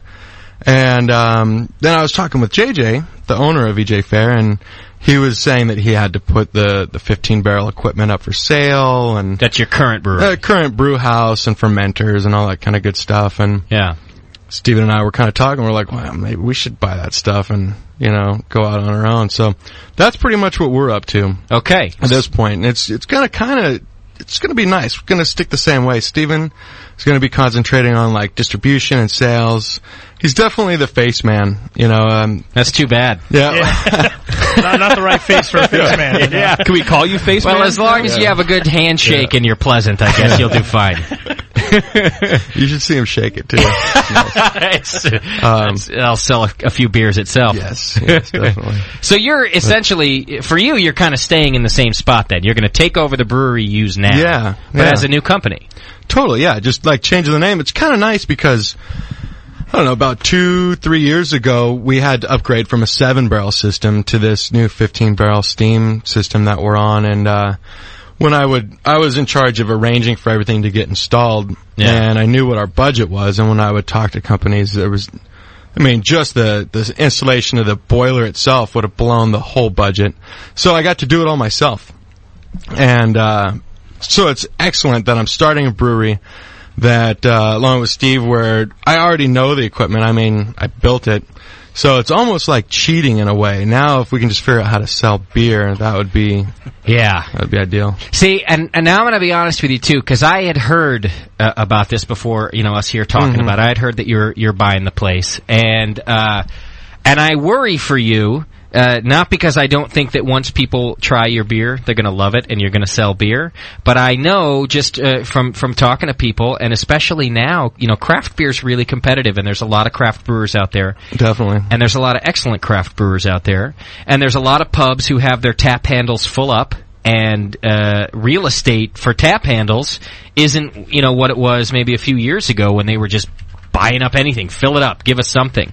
And so, like I said, I don't think that when people taste your beer, they're not going to want to buy it. But the first steps are hard. And you're going now from, you brew at EJ Fair, and he's had the accounts for a while. Mm-hmm. Of course, new ones too. But now you're kind of starting fresh, right? You got to go out there and say, what's the name of the new company? Ale Industries. Ale Industries. All right. So you got to go out now and say, hi, we're Ale Industries, and please put our beer on tap. And it's tough. Sure. Are you nervous about that? A little bit, but I have, if it all fails, I have Steven to blame. I don't even have to blame myself. That's a good point. I was making the beer, the tanks were full. You'll sleep at night. And I can take my aggression out on him at that point, and that's worth it. Steven, it sucks to be you, man. The pressure's on, I guess. He makes a good beer, so I feel it should be easy to sell, and, being a sales rep right now, building relationships that I hope will carry over when we open up Ale Industries and, be something good for us. Yeah. Well, the good thing is, Steve, he won't hit you in the face. Yeah. Never hit the face man. Don't hit the face man in the face. Yeah. You might take a gut punch or two. He's already trained me, and I move quick when I see sudden movements from him. Dangling him upside down over the mash tun. Well, and here's another thing that I mentioned, because I think that the whole it's not a merger. It is just kind of an interesting thing. You're not just coming up out of nowhere. Yeah. It's a split. Spin-off, yeah. It's a spin-off. You guys, that's what it is. You guys are a spin-off in a sense, right? So what happens now? Can you go to these places that EJ Fair is in, and can you say, because I don't know how this works. I don't know the politics of craft brewing. Can you go in and say, well, we're Ale Industries, and the brewer for us used to brew for EJ Fair. Now we make this. Are you allowed to do all that? When you go into a place? I'm not really sure. That's not really the way we really planned on approaching it. Okay. I guess both of us were going to go out and introduce ourselves. They'll know me from EJ Fair anyway. Right. I've already a few accounts. I'm already getting people that the word's kind of out there, and they're already questioning about it. So they are okay. I don't think that that's really too much of an issue, so long as you stay at the big tap houses. They rotate through, so I'm not really taking anything. Yeah, you're not like replacing EJ Fair handles with. I'm just a new brewery out there. Yeah, we definitely see some key accounts and like places where you've got 3 or 4 handles, and EJ Fair will have a handle. I think in a situation like that, it would be inappropriate for us to go and attack that account. So there you go. Just wait, caller. Sorry, I had him on. Getting drunk. Say hello. Hello. Am I on? You want to take this call now, Morgan? Sure. It's your show right now, so. Caller, what's happening? You shouldn't have had me that close to the button, man. Yeah. I hope that's not how all sales calls are going to go. Yeah, exactly. All right. Well, now the real important questions, because this is all just kind of the politics of starting a new place, but people really want to know about the beer. What's going to be different now that you're because you brew several different styles now. Mm-hmm. So what's going to be different when... Nothing. We're just going to get some new labels printed up. Sweet. And I'm hoping that JJ allows me to leave some of the beer in the tank. Just take the same stuff. Good idea. One of the interesting things is, being at EJ Fair for so long, I've been there for, 6 of the 7 years that it's been around, that the way that it is somewhat based off of my philosophy on brewing. Not completely, but... in essence. And what is that? Like smoke weed and have no pants on all day? What's your brewing philosophy? Well, I enjoy balance in beers. If you look at my whole lineup, there's the biggest beer on there is 8.25%. Okay. And I have a few of them down below 5%. Yeah. So I enjoy being able to have a few beers. It doesn't need to be big to be good. Yeah. There you go. Yeah, so size doesn't matter. Yeah. That's my philosophy too. Right, Daniela? What was the right answer? Yes. Yes. Yes is always the right answer. Yes, of course, yes. So along those lines, always concentrating on balance. Even, going from a double IPA to even a Märzen. Even though Märzen, you're concentrating on the malt, double IPA, you're concentrating on the hops, you can still add balance in there. Yeah. And so now I'm going to have to throw that all out the window and do something completely different. So no more balanced beers? No. All my beers are going to be above 8.25%. And all Crystal 120. Yeah. All Crystal 120. We're going to take everything that worked so well and just fuck it up. Yeah. Well, I'll tell you what. I can give you a hint on a real hot seller. Brew with watermelon. I think that's something new. I've heard that. That's nothing no one's ever done before. Think about doing that, and we're going to can it, and we're going to target San Francisco because that's where it's at. I don't know about that. That might be too much. No, I think he might be onto something. There. Yeah. I think you might have it. I did have a question come through. Someone wanted to know: are you going to dabble in any weird and funky beers? Do you have any crazy things that you weren't allowed to do or brewing with watermelon? Yeah, I wasn't not allowed to do anything. I think that I probably could have brought anything to the table, and with enough discussion and persuasion, probably could have got it through. Meaning that you'd brew it without telling? Yeah. See, now you don't have to have that discussion. Yeah, exactly. When he goes to taste the pale ale, he's like, "What's wrong with this?" I don't know. Yeah. It's good. But one thing that I would like to do, and this almost sticks with my original philosophy, is I've grown to really enjoy wit beers. Okay. But I'm not a huge fan of the Belgian phenolic thing going on with most of them. So I'd like to try a hybrid style of that, so almost add, in my opinion, more of a drinkability to it. Yeah. So more like an American wheat, but mess around with the coriander and the chamomile and and all that kind of stuff in there. So you'll still put in the spices, but just maybe mess with how much and how dominant that kind of stuff is. Yeah, everyone keeps on asking me, have you done pilot batches? And I'm like, what? What's never done one of those before. I don't know. He's got a 15-barrel pilot system. Yeah, I mean, like, I'll tell you what, the pilot batch, when you see it on the shelf, that's it. That's my pilot batch. The third and fourth and fifth batch might be a little bit different, but let us know what you think. I just get uncomfortable when I think about a pilot batch. I'm like, all that work for 5 gallons of beer? He's beta testing beers now. I drink more of each batch than that. I mean, how would that work really for a pilot batch? No one would ever get to try it. So that's true. Yeah, I think I'm just going to try and shoot with my gut on it. Okay. And, I don't know, maybe fail or not. Or not. Well, hopefully not. Any other than that one, specific beer style, and do you have a name for like a beer? Like, are you guys all ready for this, or is this? No, we're not. As a matter of fact, we can even put that out to your listeners. If they have any really great beer names that they want to give to us, that would be awesome. I saw one in the forum this week. Someone is brewing a Märzen today for Daniela, and it's, they're brewing a Bock today for Daniela, and it's called Daniela's Going Bock. That's so awesome. No, I think he changed the name actually. The last post said something, but it's still Daniela something. Because I like Daniela's Going Bock. That was good. Daniela's a dirty Bock. I'd like to see Daniela's Bock. Whoa! What is that? I don't even know what that means. As I said, a Bock is a male goat. No, you didn't. They want to see yours. I want to see your goat, baby. I know that you want to see a male goat. Wow. Now, how many different styles of beer you think you guys will be able to brew there? In time, I think we can spread it out, but we're probably going to start with just a few. And now we have listeners everywhere. So is this going to be in bottles and distributed, or are you just going to go for kegs and tap handles? Well, in the beginning, being that it's basically out of Steve and my pocket. Yeah. Everything so far. It's going to have to just be kegs at first. Okay. But as time grows, or and the big money rolls in, inheritance, maybe someone in the family dies, whatever. I don't know. We'll figure something out. You cross your fingers. Piece of crap you call a boat. Wow. Scott just doesn't like it because he hasn't been able to model a boat. Whatever. Where do you live? Oh, that's right. Up in the Orinda Hills. Yeah, that doesn't work. No. That's a good effort, though. What about Steve? What do you live in, a shed or something? How are you guys affording this? He lives in a cold box. On a wing and a prayer right now. I live down in Martinez, stay at my sister's house. Okay. Yeah. In the guest shed. In the guest shed, yeah. She keeps me out back in a cage. It's Mom's basement. So when does the transition actually take place? When can we look for Ale Industries to be?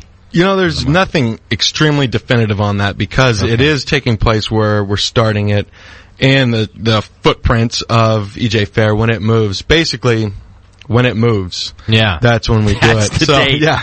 I mean, originally we were looking at like May or so, but then the building, doesn't have this, it needs that, and earthquake retrofit and all that fun stuff. So we're just holding our breath, and it gives us time. We continue to be able to draw a paycheck, and we don't have to pay rent on the spot, and we can come up with names and all that fun stuff. So it ends up working out okay. No one's really in an ultra hurry, but it'll definitely be within 2007. Okay. I gotta say that knowing Morgan, this is very Morgan. Sort of, I don't know, when it happens, it's gonna happen. It'll do it. Like when you see it, it'll happen. Yeah. Well, perfect. there you go. Like Morgan's a guy, we'll go over to say hi to Morgan and say, hey, so Morgan, we got this topic Sunday, I really want you to show up. And he'll look at me and he'll go, oh yeah, that's great, that sounds cool. So what do you think, Morgan, can you make it? Well, it sounds really cool, I'll see if I'm there. And then if Morgan makes it, it's great, and if he doesn't, that's Morgan. If I find myself there, then I'm there. He's very laid back about the whole thing. So Morgan, do you think you're going to sell beer? I don't know. We're sure are going to make a lot of it. I mean, it's very Morgan. You're a peaceful guy. Well, I think I've tried the other way. Yeah. And punching people in the face. Yeah, people punch me in the face less this way. So that's good because you relax more. Yeah, I think also having seemingly endless supply of beer helps out a lot with that. Yeah, that's true. Well, Morgan has a great story. If you go back in the archives, you can hear the detailed version, but I'd like to talk just briefly, too. You came in and talked to us about how you got into craft brewing in the first place, and just like us, you were a home brewer, but you went nuts on it, and you were telling us like that you just brewed as many batches as you could. You had carboys everywhere. Yeah, I don't remember that, but I'm sure it happened. I'm sure I did that. Well, if I did it, I did it. Yeah. The conversation was something similar to you felt like, okay, if I want to be, you decided you wanted to be a craft brewer. Oh, sure. And knowing that, you said, okay, if I'm going to be a craft brewer, I'm going to be brewing every day. So I should do that now before I'm a craft brewer. Yeah, I put myself on like a schedule, like, production schedule, gave myself X amount of carboys, which I think was like 18 or something like that. Wow. And just tried to keep them all full and... all the time, and rotating. Yeah. Just like you would have to do. Keeping them empty? I lived out on an island. Lots of friends would come over, and so we managed all right. You did fine. Managed all right, yeah. More beer, more friends. Exactly. I was in my early 20s. I don't think I could keep up with it now, but I did all right at that Back point. then, yeah. I thought it was a great philosophy. You really took it seriously, and you said, okay, I'm going to be doing the same thing just on a larger scale. Sure. So why don't I rotate through these beers and try to keep up with the schedule? I think that idea can work for anything. Like, even, I wouldn't want to see 500 homebrewers out there tomorrow decide they're going to become craft brewers and start competing with me. But sure. I think that you can apply that idea to everything in life. If you become it, then you can just become it. It doesn't necessarily mean you're going to be successful in it, but you can still be it. Yeah.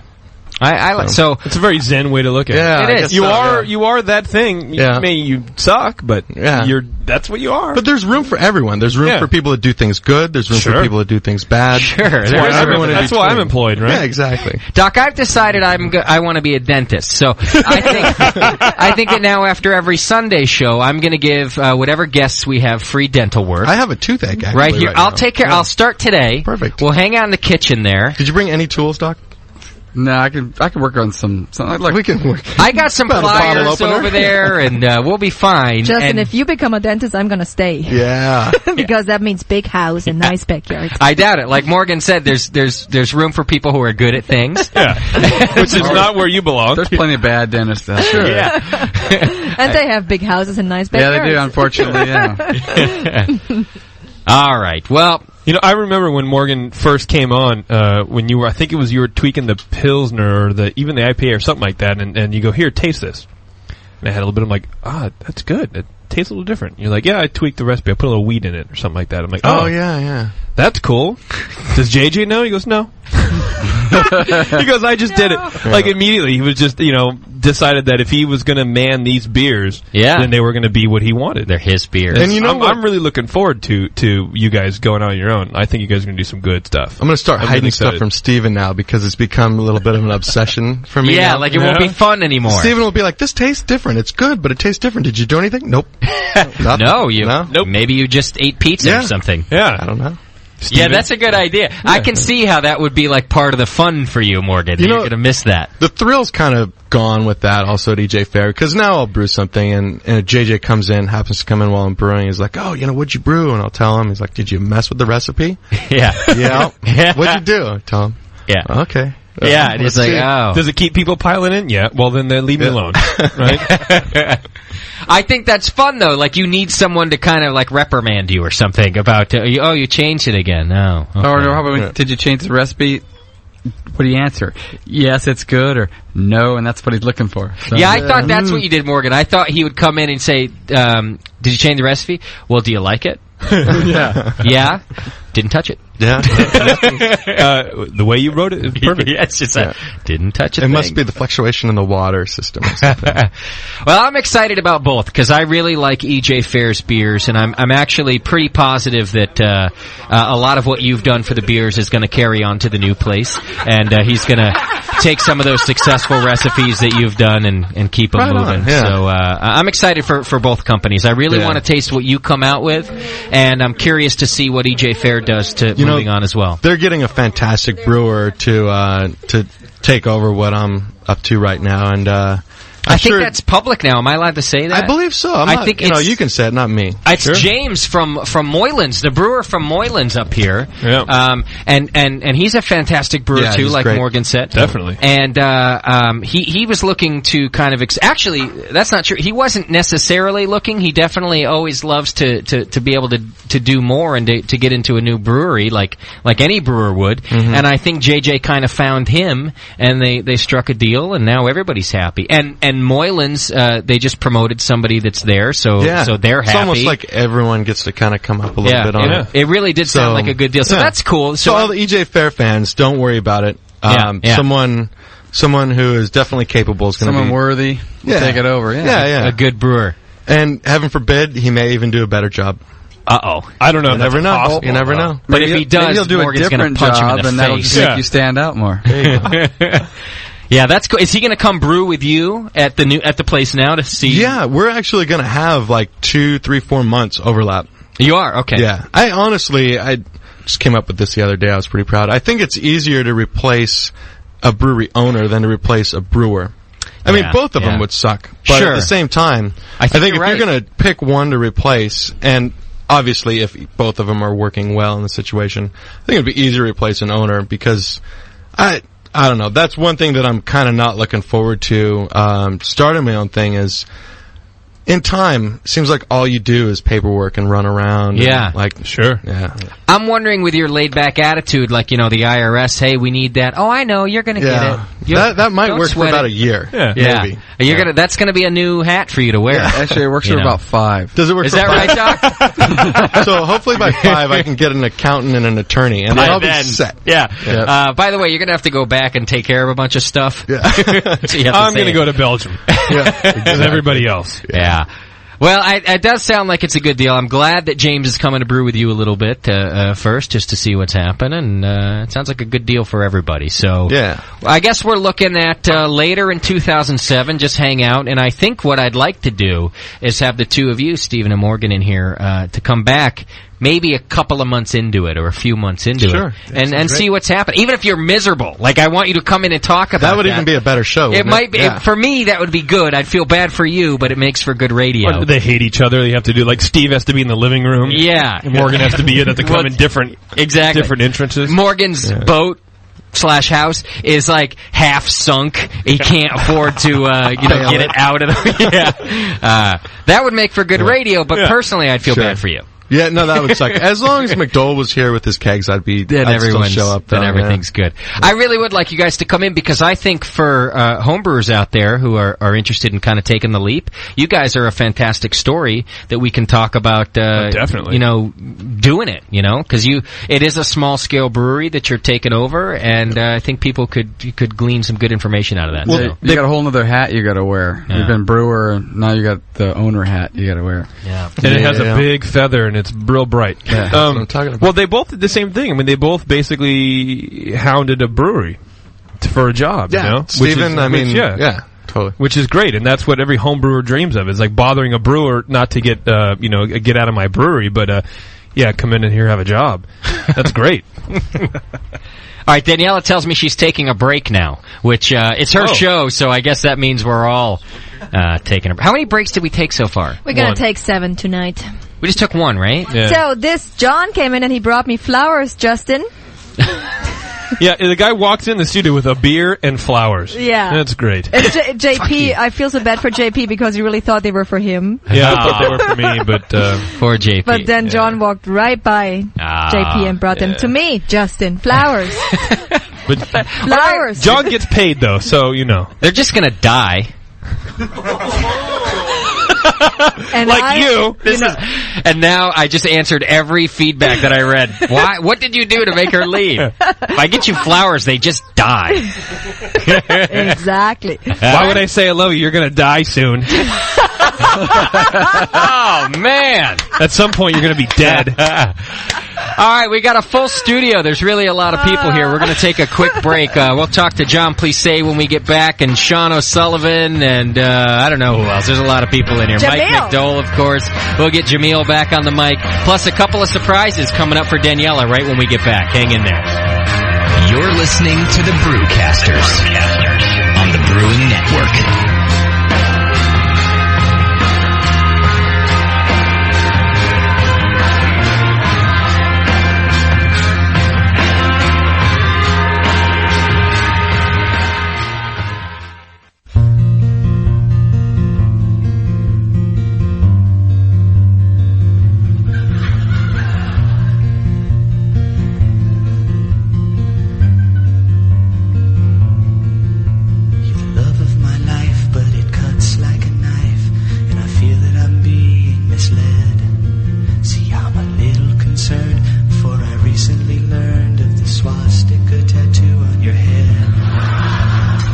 makes you smile when you hear Sieg Heil. You love the smell of a burning cross in the yard. You do goose-step salutes in your Doc Marten boots, and you quoted Mein Kampf in our 5th anniversary card. I think you're a Nazi, baby. Are you a Nazi? You might be a Nazi, baby. You keep extensive files on the Nuremberg trials, and you watch them whenever they're airing. I guess I should have known when you bought a new bone for your puppies named Goebbels and Goering. You showed up late to our very first date. I said, how are you? You said, white power. Call me paranoid, but I'm not overjoyed when you ask me if I want to shower. I think you're a Nazi. Don't be lying, baby. Are you a Nazi? Are you anti-Zion, baby? Your every dress is monogrammed SS. You hold an Aryan picnic and bash. And it makes me irate when you say I look great when I wear a little tiny mustache. Your social politics say that races don't mix, and you call it pure blood pollution. And whenever I'm sad, you say it's not so bad. For every problem there's a final solution. I think you're a Nazi. Give me an answer, baby. Are you a Nazi? You drive a fucking Panzer, baby. You say that love is blind, so how could I have guessed? But then again I met you at the Wagner Fest. I know you're a Nazi,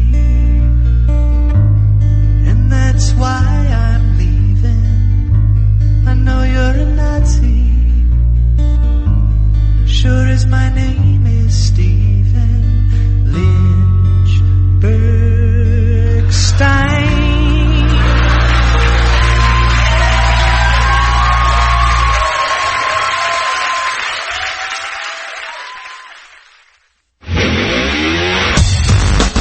Wait till you can pour it out of your own kegerator.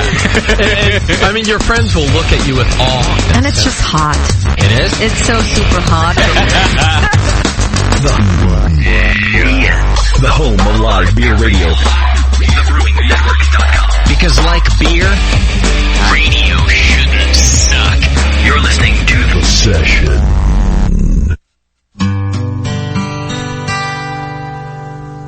O sinner, do not stray from the straight and narrow way, for the Lord is surely watching what you do. If you approach the devil's den, turn round, don't enter in, lest the hand of the Almighty fall on you. He'll fuck you up. Yes, God will fuck you up if you dare to disobey His stern command. He'll fuck you up. Don't you know He'll fuck you up? So you better do some praying while you can. Long ago a man named Lot had a wife he thought was hot, but she could not stop her black and sinful ways. You know it was her own damn fault when God turned that bitch to salt. That's the way He used to work back in those days. He fucked him up. He really fucked him up. When the people went and turned their backs on Him. He can fuck you up. No shit, He'll fuck you up. Just like He fucked the people up back then. I used to have a friend named Ray who walked that evil way. He cursed and drank and broke his neighbor's fence. You know Ray was full aware that some sheep were over there, and he knew them in the biblical sense. God fucked him up. He went and fucked Ray up when paid him back for all his wicked sins. He fucked him up. Fucked that boy completely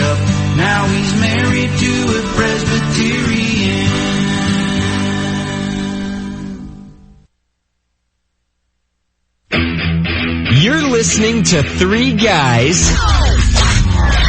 Excuse me? What about me? Yeah, sorry. You're listening to Three Guys and One Girl use a radio show as an excuse to drink more beer. The Brewcasters on the Brewing Network.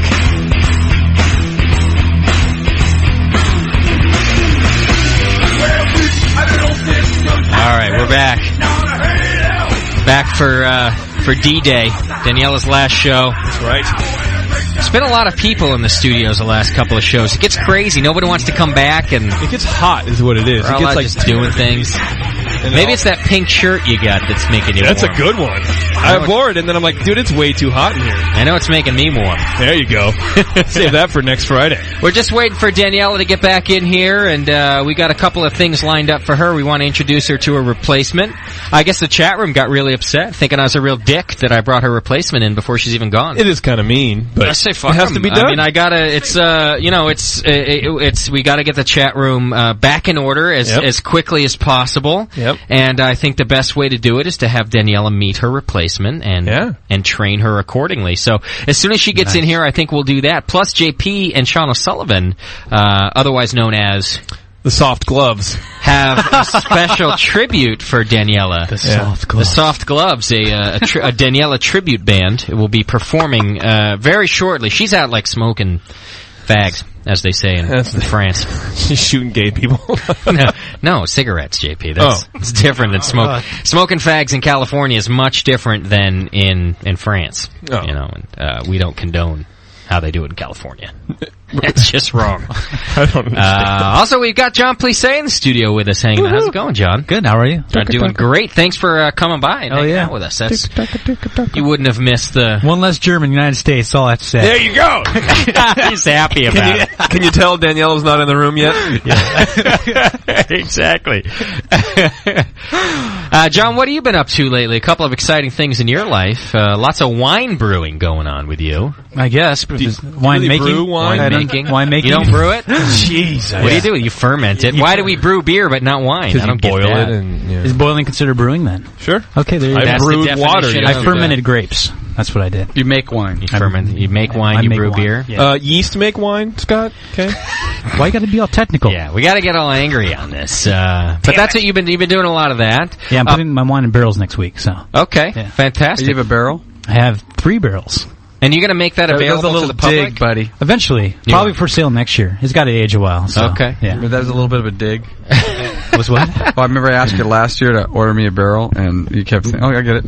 Oh, yeah. I still don't have one. Thanks for reminding me. Yeah. How many times have I reminded you? Hey, I got the ball valves on. Yeah, thank you. Okay.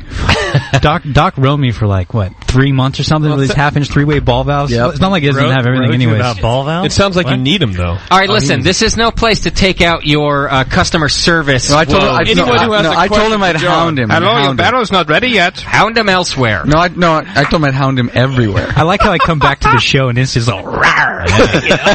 John goes to open his mash tun and Scott pops out. Where's my barrel? Oh, yeah. And you've been brewing on the 50G system. I did Hellas last week. Is that right? Yeah. That award-winning Hellas of yours? Yeah. John was the feature in the More Beer Monthly podcast. That's true. I heard it for last month, and talked about his Hellas there, a couple tips, and also gave a discount on the kit, which I think actually goes up to the middle of this month. So if you still want to get John Plisse's Hellas kit, you can still order it through More Beer. Use the coupon code. You just got to tune into the More Beer Monthly podcast, which you can find on iTunes and stuff like that. It's a good Hellas too. Yeah, it is good. All right, so Daniela's coming back into the room, and we got a couple of things lined up for her, and we're glad that you're with us today to say farewell. 888-401-BEER is our number. You can try us on Skype as well. I may or may not have it working. I can't tell yet. Now, Daniela, I know everyone was real upset that I had brought your replacement in, but I think it's important. She was a little upset, too. She's I don't know if it had to be tonight, but all right. Well, I just think... we got to have a little overlap. Because I think that she needs some proper training from you to learn how to use the chat room. I'm really... The most upset I am about that you would spend your last week with me hanging out in strip clubs finding a replacement for me. It's called interviewing, honey. You Dr. call it Scott, you've been married for too long. hanging out in strip clubs. Doc and I call it the interview process. No, I gotta say, I'm a little upset that it had to be tonight, but I understand your perspective. The BN must go on. I'm a professional. Although it might limp for a while. Yeah. I don't know. Maybe it's just the first thing for me to realize that I'm actually being replaced. Yeah. It's tough, but... we had to go through a lot of interviewing. Oh, I feel so bad for a lot of $1 bills. A lot of $1 bills. A lot of glitter.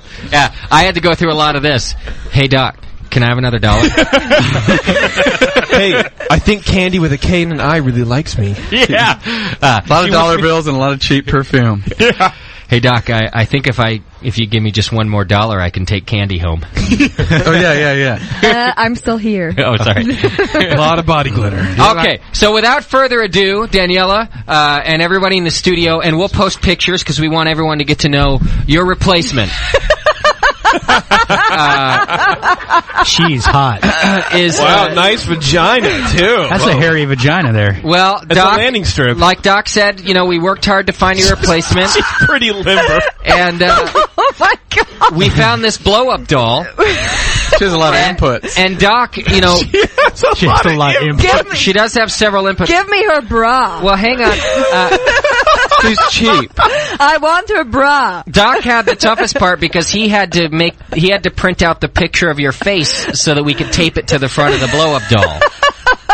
Why is there a noose around the neck? Well, that's don't worry about that. Okay. That was part of the interview process. Yeah, that was just... you ever heard of a band called InXS? Yeah, it's kind of like that thing. So, put the lotion on the skin. I'm a little jealous because she has a little crown, which I've never had. She definitely has a pearl necklace, which I really envy. Yeah, you do. All you gotta do is ask. It's a tiara, not a crown. Oh. Right, JP? That's, I mean, I don't know. They don't give those out for male bodybuilding. Now, her breasts aren't quite as large as other chat room moderators we've had. Sorry, how would you know? I'm trying to go on a diet. I apologize. But her bra certainly is. Her bra is. Can I have that bra, please? Well, you can. Here, why don't you just give her some training over there? So take her. No oral training. If anybody has a digital camera and could snap some photos, and then maybe put them up right now. I know Jack knows how to put photos up on the forum. If we could post a picture of Daniela's replacement, I think that would be perfect. And that way, I'll send everyone push. I want everyone to get to know her. And this is why I said we're just going to have a Daniela soundboard, because the blow-up doll isn't too good at talking, but can probably type just as well. Yeah. Her spelling is just as fine as mine. Yeah, her spelling and pronunciation is the same. Well, I want her with braless because I gotta check out this. There you go. Hey, things are getting a little hot in here. Now, Justin, really, I just want to know where did you get this bra from? Please tell me. It's his own. It's I just had it. Don't worry about it. Don't worry. Yeah, don't. Why you asking? I gotta ask so many questions. So you're telling me you got a secret stash of bras? You met me at a weird time in my life. Look at this. This isn't the Daniela Has Questions show. And your point is? Okay. It's the farewell, Daniela. Daniela has questions. Just for the record, it's a 46G. Oh. That's what size the bra is? Yes. Wow. Nice. Wow. Is that a regular size? There's like 20 classes on it. It's massive. It fits perfectly around my head. Yeah. Looks like something out of Star Wars. Looks like a burqa. Yeah. Durka. All I want to know is, I want to know if Sean O'Sullivan's head fits in this bra too. I doubt it. Almost. Where is he? Yeah. Okay. He tried. It almost fits. I've been living for this What moment. size is it? 47G? 46G. 46G. And I'm a 34D. Well, not really. It doesn't. It doesn't fit. Even Sully's head won't fit in that bra. He smelled it. It smells like butterscotch. What's her name? Daniela. Definitely diacetyl. It's written. It's tattooed on her stomach. Thug bitch. Thug bitch. I don't know what that means, but thug bitch sounds good. That's our new chat modder. All right, we're having some fun with you, Daniela, because we're gonna miss you, and and we Thug bitch. We thought a blow-up doll named Thug bitch could do your job, so we're gonna call her Vi Garosli. That's the porn name. You should log in as Thug bitch now. I can't believe you pinned my picture on a plastic doll. Hey, it's not the first time. Won't be the last either. That was funny. All right. Also, in your honor, Daniela, since we're in the business of honoring you now, That was an honor. we've got a special Daniela tribute band in the house for you tonight. Is that so? Yeah, known as the Soft Gloves. There we go. And the Soft Gloves have created a little tune for you that they'd like to now play for you. Oh, wow, that's great. I thought it was exciting. They sent me their demo, and I thought, wow, these guys are good. So I figured, hey, all right, we'll give them a shot. We'll give them their minute in the sun. And bring it home. One of the Soft Gloves, Sean O'Sullivan, he's got to they're both he's like manning his microphone right now. Yo, yo, yo. He had to take it off the stand. All right, so these guys, they're here for you, Daniela. I'm excited. Afterwards, bitch. John, please say it. After we flow, John's gonna come on do a little tribute rap If I can. The Soft Gloves, everybody. Can I get a thug, bitch, motherfuckers? Yeah. Yo. Hit it, Sean. Yo. He's going back to Germany. What we gonna do? Like Roger after his tank melted. What we gonna do? Like Oz after he passed out. What we gonna do? I think this thing really stinks like poo-poo. Our time was showed like Bridget the Midget. Everyone is losing their favorite. Where's my thug bitch? Pussing the T's. You can never cross the T's. You block shots like goalies. The chat room princess with the nice boobies. Ow! Ow! Take it over, JP. All right, here we go. Can you turn me up? Check this out. Like Calgon, Germany is taking you away. It makes me sad like a forgotten birthday. Sometimes in the chat you can be kind of harsh, but what do I know? I'm not in there enough.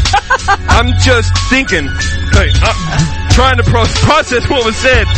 Just like Vonage, you hit me in the head with your announcement, your statement. It really was a shock. It hit the BN Army in their collective buttocks. We love you like Chunk was fat. Bruce Wayne became a bat.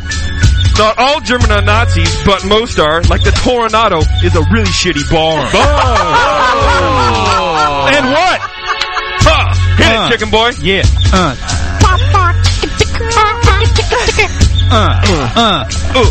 Cause thug bitch can't be replaced. Daniela's 47 G's breast in the place. She's gonna bring it home to the Germany Munich. Drink the Augustina Munich Helles like she never seen it. Whoa! Yeah. Sully got a freestyle? What we gonna do? With the beauty in the room. Yeah. Throwing it down. True. Cause 50G. Pushing Sven. Ain't no 47G. Taking it in. Like the big bra she wears. The thug bitch is back in the square. Wow. Sitting in the chat room, taking it like that. Take no shit from the brothers pushing Finn, cause I don't know what to rhyme, cause I'm really super white. Yo, what's up? All right, that's enough. Okay. That's good. The Soft Gloves, everybody. And what? I'd like to say we'll be at Slim's Tuesday through Thursday. Yeah. From 9 to 12. All you B-boys and B-girls, represent. Yo, out.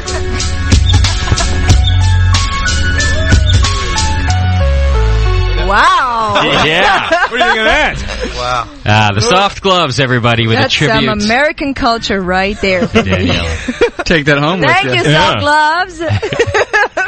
Their first ever appearance. Probably the last. Yeah. Maybe. I'm sure we'll dig it up again. Yeah. I'm sure that Push will give us the remix. Just as a quick note from a chat room, Token just killed himself. Is he in there? Yeah, he is. Oh, he was. But wait a minute. Why is that? I don't understand. Well, he climbed into the bathtub and opened up his wrist. Yeah, Token, I'm with you, brother. If I didn't have to push these faders, I'd be with you. I love you guys. No, that was great. You guys, you're going places fast, Sully.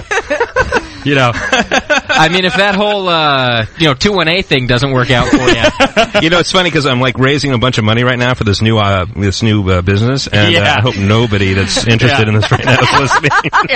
We'll have to put I'll edit in a disclaimer in the archive that says investors turn off now. Well, Sharon, I hear Mr. O'Sullivan is on this thing called the Brewing Network. Let's put it in and really see where our money's going. He's a member of the Soft Globe. Oh, I've heard of them.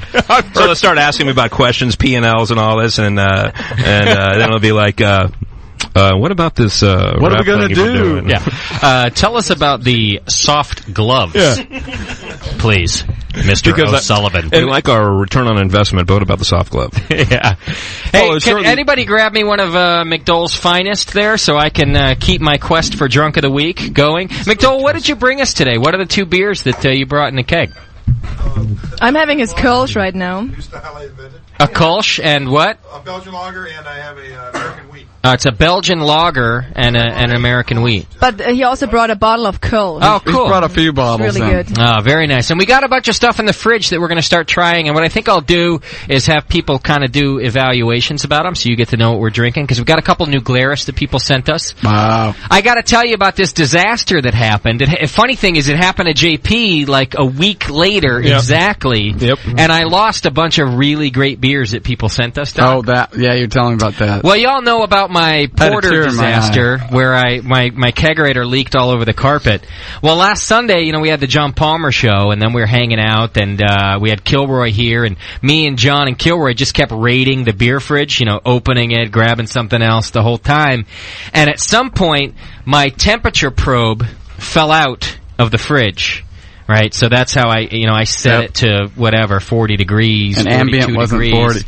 And the outside was 55, so my temp controller kept trying to turn my refrigerator to 55 degree, or, down, and you get my point. And everything in my freezer froze, and a good 70% of my beers that were being stored in there. And it was all under that new system that I had talked about in our first show of the year, how I'm organizing everything and it's all there to be tasted accordingly. Well, they all popped. They froze and a whole bunch of them popped. Yeah. And here's what happened. Like, a lot of times if the glass doesn't shatter, only one bottle actually shattered. Most of them, what they'll do is they just kind of leak out from under the cap or the cork or whatever you have, but the cap of the cork stays there. So what you're left with is like a 3/4 full beer. But the funny thing about that is that if you know the science of alcohol freezing and water freezing and it's going to be a better... Well, everything that comes out, it's the opposite, because everything that doesn't freeze and stay in the bottle is what shoots out the top. That's water. So all the alcohol shoots out the top. And so I tried, I had a really good sour in there that somebody had sent me, and I was like, all right, well, I'm going to try it anyway. I'm not just going to dump it. It tasted like bacteria water, is all it was, because it had no body from you see what I mean? There was no alcohol left in it, because that was the only thing that didn't freeze, and so it shot out the top. I can just see the germphobe drinking bacteria water. Yeah, it wasn't. I drank it. I finished it. But yeah, I wasn't happy about it. I dumped the other bottle, so we lost a bunch of good soldiers to that. So, but we still a few of them made it. So I've got a couple bottles of New Glarus. I've got an AleSmith in there, and I think what we'll do is start kind of cracking those open and have you guys evaluate them. Yeah, I feel you, man. I mean, mine just didn't come out. I was an idiot, and I cleaned out my kegerator, and I didn't put the probe back in. So I plugged it in. Oh, so you didn't put it back in? No, and it's a freezer. See, I don't feel so bad now. No, and I opened up to bring some beer over, and I'm like, oh, my line froze. What the hell's going on? Oh, well, the thing says 56 degrees. What the hell's going on? And then I look, and I had beer snow all along the bottom of my kegerator. That's how you know. Oh, it pissed me off. So yeah, I was bummed. So, okay, note to everybody. And Jameel, of course, said this to me. I told Jameel about it, and he's like, you didn't tape your probe to the side of the fridge? I was like, well, no, I wrapped it around a thing. It was wrapped. Well, if you tape it, then that's the temperature of the metal, but it's not the temperature of the air, right?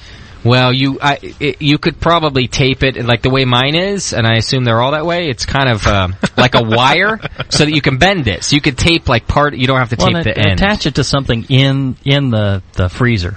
Yeah. So it gets that conductivity is better than the convection. And another reason why to use fridges instead of freezers. I know people like to use freezers. I don't really understand why. Yeah. Because a refrigerator will get plenty cold enough for beer. Well, sure. No, it's not the it's not that you need more temperature that you use a freezer. The chest freezer is just really cheap.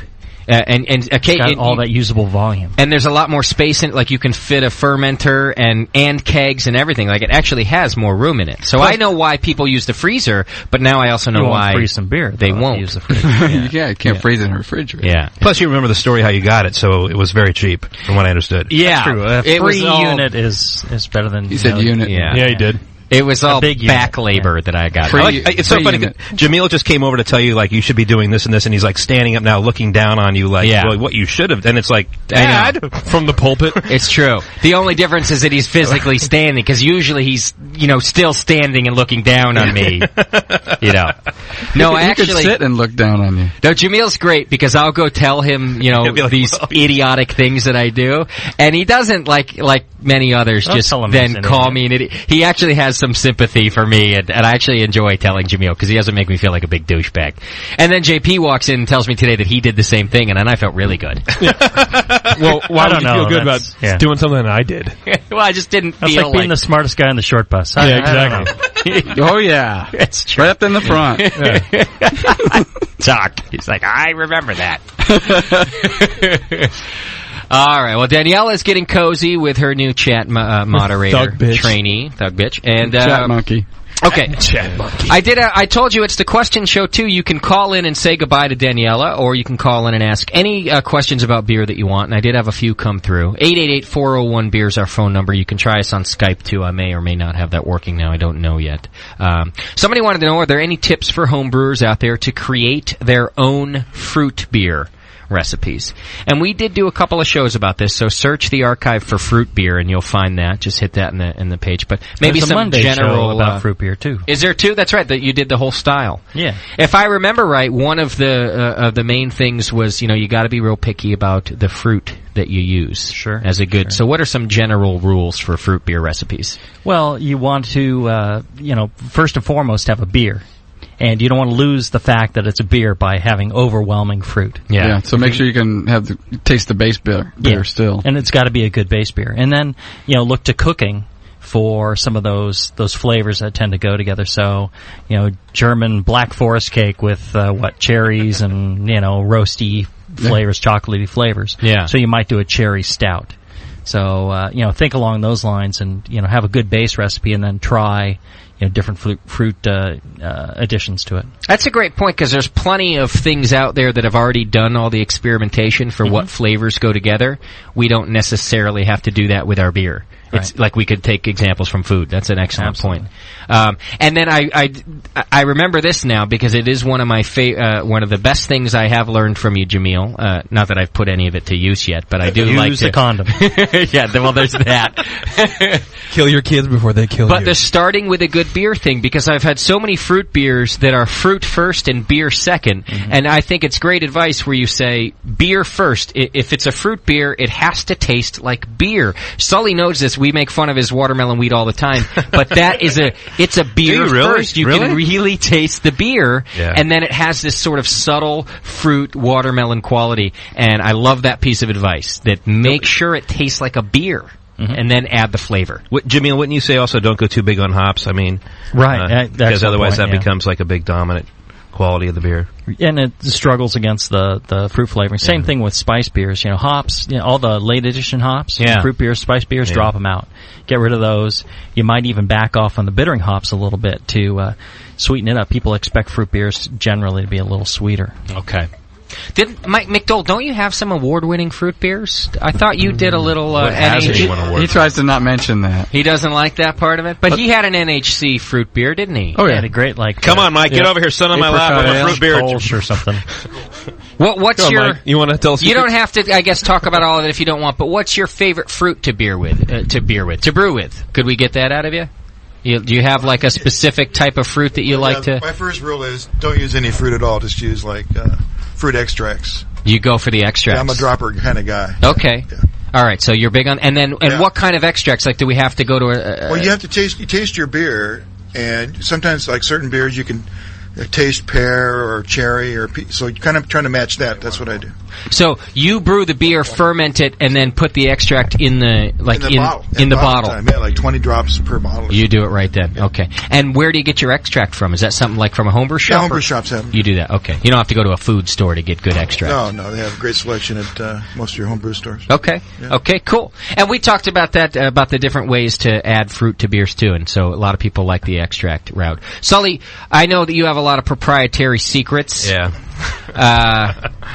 But you have experience with both extract and real fruit. I found out we actually experimented around with using real fruit and then using extract, which is what the big breweries use. But I found that real fruit actually is a lot nicer.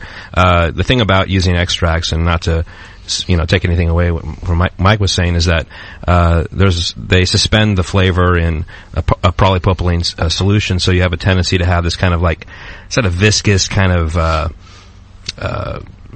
sort of flavor to it that I kind of think takes away. So we use real fruit, and that's why the fruit portion of it is really subtle and it's in the background almost.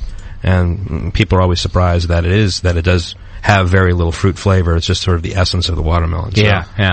And a lot, actually, in a lot of ways, you get that from a lot of lambic brewers because they do put real fruit in barrels. Like Cantillon, I was over there in January, and they add real fruit in that and it ferments out. So there's just sort of, it's in the background. It's not like right in your face. There was watermelon wheat that Sean had with the extract, and it's like, hey, what's up with the watermelon wheat? Yes. How come it tastes weird? Yeah. And it turned out it was from the extract batch. Yeah, we were just trying to experiment around with different ways of getting the watermelon flavor in the beer, and we wanted to see how people react to it. And then guys like John Foster here, who just was speaking, spoke up and he knows all my beers and said, "What the hell is going on here?" Yeah, so why does this taste funky? Why not? And it wasn't watermelon funk; it was just watermelon weird. Yeah. Watermelon weird because you changed that recipe. Okay, so fair enough. Good tips, everybody. Okay, here's another good question. This person wants to know, what if I cleaned out my ice cube cooler, sanitized it, and fermented a Belgian, like an open fermentation? He wants to know. He wants to know how do you think that might turn out? Could you just you couldn't just take a cooler and leave it open and No, the thing is, I've known a number of people who have tried this, and I've tried this as well, doing an open fermenter and see what natural flora and fauna you get in your beer. Yeah. And they all taste like vomit. Really? Yeah, they taste like, ass or vomit. You vomed them in my beer. Neither one's very good. Yeah, and give it a try, and I think everyone's been trying this thinking, well, maybe I'll get lucky. Maybe I'll come across something that tastes better, and I just don't think it's the case. Okay. While we got you here too, Jamil, here's a good one. When using a magnetic stirrer for making a starter, how fast should it be stirred? And we've talked about this. Yeah, just fast enough to keep it in suspension. Yeah, keep everything in suspension, drive off the CO2, and if you get a very slight beginnings of a vortex, that's plenty. You don't need to go faster than that. Was that from Push? I have no idea. Why does he ask you that all the time? He asked me, and I gave him an answer, and I don't think obviously he wouldn't believe an answer from you. But that was the answer, so I just wanted to make sure he wasn't cheating on me. Oh, it probably is, but it's with Sven. Yeah, so that's not cheating. I got this question too. Now, I know I said you could ask any question you want, so I'm going to address this, but I'm really liking Jamil's philosophy lately, where certain questions, you should pick up a book and you should do some reading and you should, get some thorough answers on your own, because you're going to get a better understanding. But I will still we'll address this briefly, because it's a very general question. The person just says, "How do you sparge?" He's not sure how to do it. No. He doesn't want to know how to do it in general. He knows the techniques. He just wants to know how the professional brewers in here do it. How do you sparge? No, you should read the question. Well, how do you sparge? Not sure how the pros do it, but still. Yeah, the professional brewers. He just wants to know the professional brewers in here, how do they do their sparging? Okay. What's their preferred method? Fair enough. Sean O'Sullivan, and then we're going to move on to Christian Kazikoff from Triple Christian? Just showed up to say hi to you, and so we'll get him over here to talk about how he sparges too. That's a nice surprise. Yeah. I hope he brought a rap song. You're not allowed to show up without rap songs. Danielle, what are you getting at with that comment? I mean, where's the way for booking information on the Soft Gloves? You can call 888-401-BEER. JP at morebeer.com. How do you sparge, Sully? What I do is, I guess tells the assistant. He puts water on top. No, it's I guess I'm trying to think what you call it in the homebrew community. It's a fly sparging. Fly sparging. Yeah. So I have a sparge arm basically, and I have a lauter ton, and we just use about 170 degree water and 75 degree water, and we just run it through the sparge arm and. How long rinse does it off that? So you kind of sparge in at the same rate that you are taking the water out? Yeah, well, we start off sparging a little bit early on before we start running off. Well, what we're doing when we're mash for about an hour. We'll recirculate for about 20 to 30 minutes. I would like to actually run off a lot quicker, but I don't because I have to wait for my hot water to heat up for sparging. Okay. I'd like to only mash for maybe from 20 to 30 minutes, actually. I see. A lot of brewers have a tendency to do it quicker than along those lines. So anyway, we'll sparge and for about 5-10 minutes, build up a good float on top of the grain bed so we're getting even saturation through the grain bed, and then run off. Okay. So, and how long do you take to do the entire runoff? It runs off for about an hour and a half, actually. So okay. And how many gallons is that in your? Well, our batch size is 12 barrels, so 12 barrels. Okay. We're running off about 370, or sparging with about 370 gallons of water. So I mean, this doesn't make any sense to anybody. No, it does make sense. What are you doing in that hour and a half? You know, we're going enjoying the water, rubbing one out. Well, the reason I'm asking is that not fast? Working on my wraps. What is an hour and a half for that much to come out? Is no, that it doesn't matter. Quick? No, he's got a lot more grains. No, what's happening is there's other things that are happening downstream that we haven't talked about, which is we're running off, but we're also heating up at some point at about 250 gallons. This is when we can kick the kettle on. We have a gas-fired kettle, which has a float sensor on it, so we can't turn it on earlier. Okay. And so a lot of that time is spent heating the water up. So, okay. I mean, if you're talking about how much, the water that's actually going into the tank, the mash tun, it's about an hour and a half, but it takes about 2 hours to actually come to boil. Okay. So on a homebrew size, you might go, 45 minutes or so. Okay. 45 minutes to an hour. That's plenty of time. The slower you go, the more extract you're going to get. See, that's what I thought too. That's why I was asking about the rate. If you go really fast, you get less extract, but who cares? Also, throw in some grain. Another 50 cents a grain, you could be done in half an hour. Okay. Also, if we pull off too quickly, we'll start extracting a lot of grain, and so we have to sometimes recirculate, or we'll collapse the grain bed on the screens in the mash tun, and then we have to sort of refloat the grain bed and then recirculate again to get it cleared up, and then start running off again. So there's sort of this fine space, kind of like what Jamil was talking a little bit about, running off and quickly and not so quickly. So. Okay.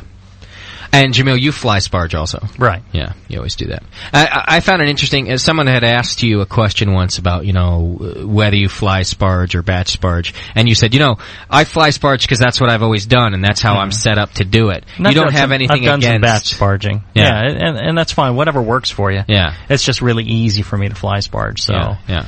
I've got a B3 1550 system and a float switch, and you just turn it on and pretty much it fly sparges for you, no problem. Okay.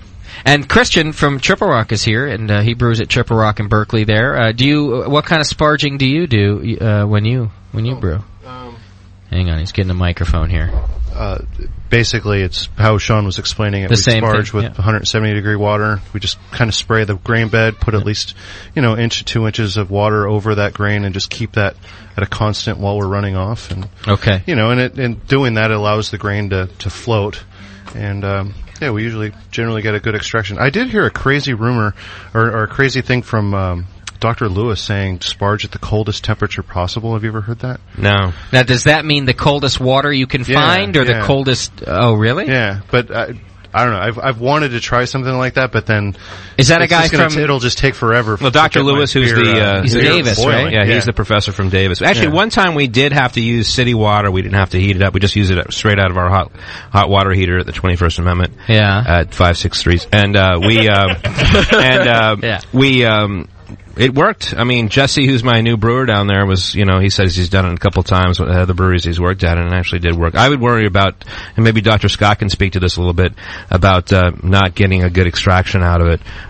Sort of like if you cool the bed down too much, then you end up sort of congealing the proteins and all the sugar's going to thicken up. And you're probably not going to rinse it so well. I thought there was a specific reason for 170 degrees. Like I thought that was really the you don't want to ideal. go over. It's a matter. That's kind of your ceiling. You don't want to go over that. You're going to start leaching tannins and things out of there. But you want it as hot as you can get it, and still keep the sugars liquid enough to rinse them out of the grains. Okay.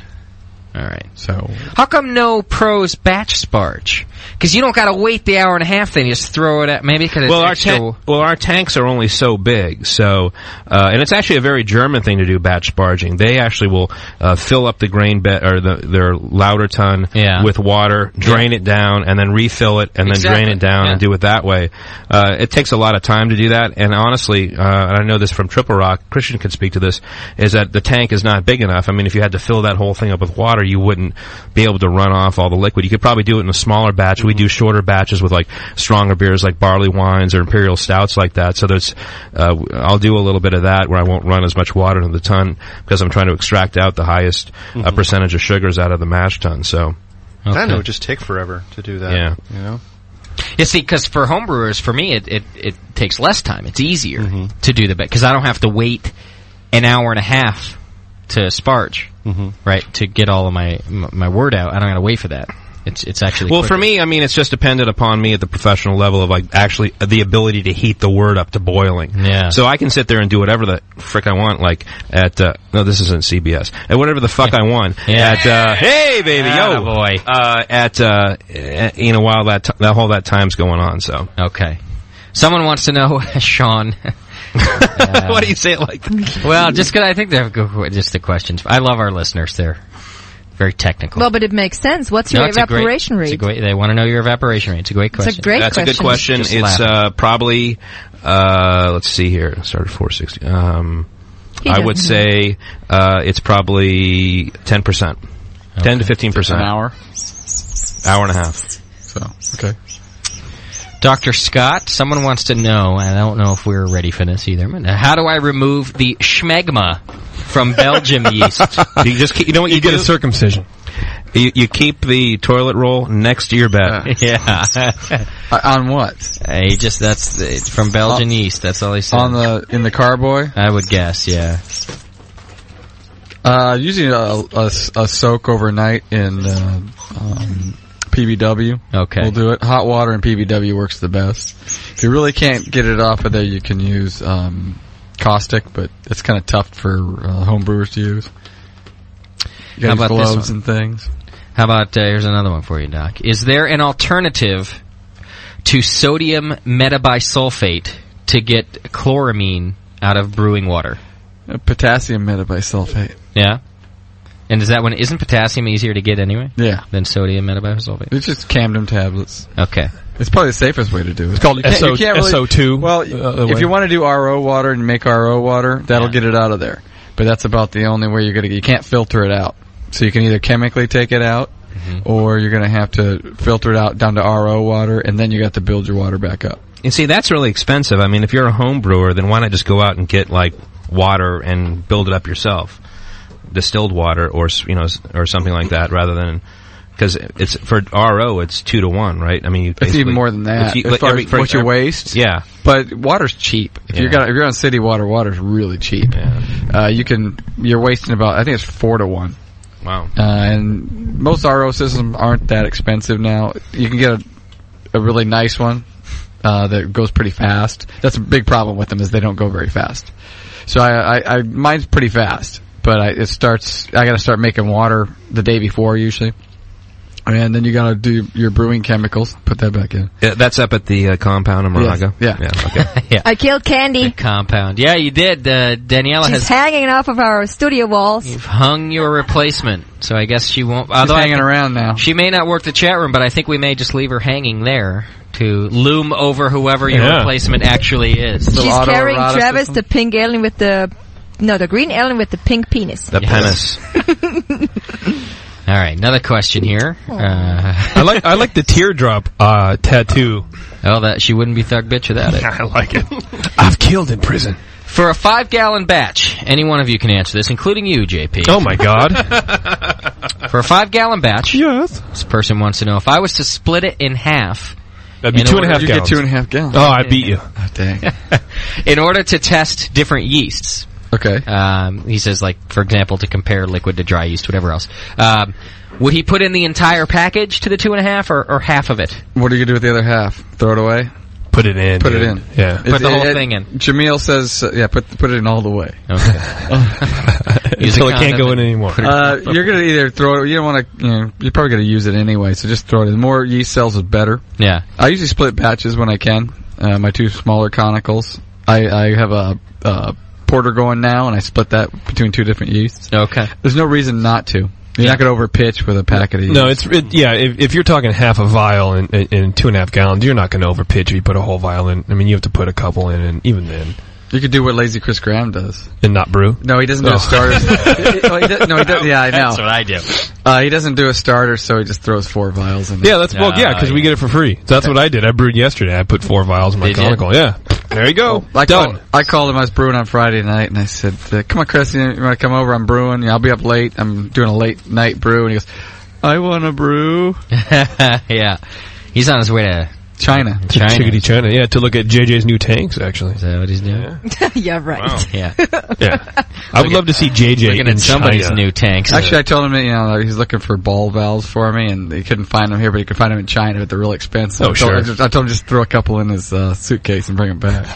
That'll be good. All right, Doc. Decoction question. You said question. You said cock. Speaking of decoction, where did I know Mike McDole go? Christian has beer out there, and it's really tasty. What'd you bring, Christian? I brought it's called Baril du Singe. It's the monkey head beer that I usually brew, but I did with the Chimay strain. Oh, no kidding. Yeah. Would you like some, Justin? Yeah. Daniela, go get him. Is it going to run out before the break? Chow. It'll mess you up. JP, smell your own fart, please. I do. I know you do. Yeah. I just called you out on me. Yeah. Done. House blend, it's the best. All right, Doc, decoction question. What does 1/3 mean in relation to doing decoction mash? Is it 1/3 by weight, 1/3 by volume? How do you measure the amount that you pull out? It's pretty much relax, have a home brew, buddy. 1/3 of what it looks like, 1/3 of what it looks. Just get a saucepan and scoop it out of there. But the main thing is you want the thicker part. Always. And once you get it in there and start it going, it's gonna. Once you get the temperature up, it's gonna liquefy a lot more. But you got to keep stirring it, or have Justin stir it. Yeah, that helps. I had him stirring that a lot. That's true. Yep. So 1/3 is pretty much by volume, and just eyeball it. You got to be a little bit careful. If you take too much and boil it and throw it back into the main mash, you're going to overshoot your next temperature. So when you're adding it back, add about half of it back to 2/3 of it back in, and make sure you don't overshoot your temperature with the main mash. It's a lot easier to put some more in and get it back up than or heat it rather than slow it down and try to put ice in there or whatever. Okay. All right, it's break time, everybody. There you go. And I've got more questions in front of me. 888-401-BEER is our phone number. You can try Skype Brewing Network. You can ask any questions you want. When we come back, I have a very special tribute to Daniela. I want you to hang in for it. I'm going to make everybody here kind of hang out for it. And coming up on the end of the show here, I'd like to hear some your thoughts on Daniela and her leaving and some hellos and goodbyes and the whole thing. So get ready for that. Yeah. Christian Kazakov is now in the studio with us from Triple Rock, so we're going to hang out with him when we come back. Plus, like I said, this special tribute to Daniela. We're going to take a break. We're going to come back and yap for a couple minutes, and we're going to hear this tribute we have to you, Daniela. It's going to be fun, and we're all going to cry. Hang in there. We'll be right back. You're listening to the Brewcasters. The Brewcasters on the Brewing Network.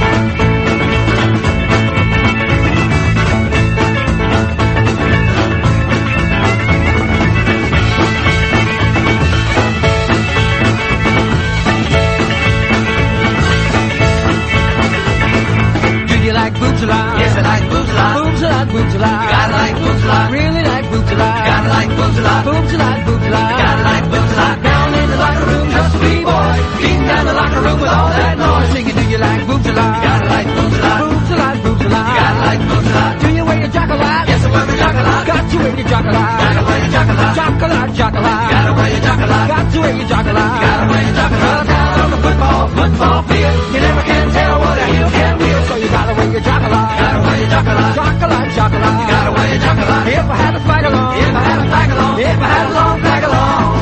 If I had a long flag along. If you like boobs a lot, tag along. Beep, bop, you boob a lot. Gotta like boobs a lot. Boobs a lot, boobs a lot. Gotta like boobs a lot. They're big and round. They're all around. They're big and round. They're all around.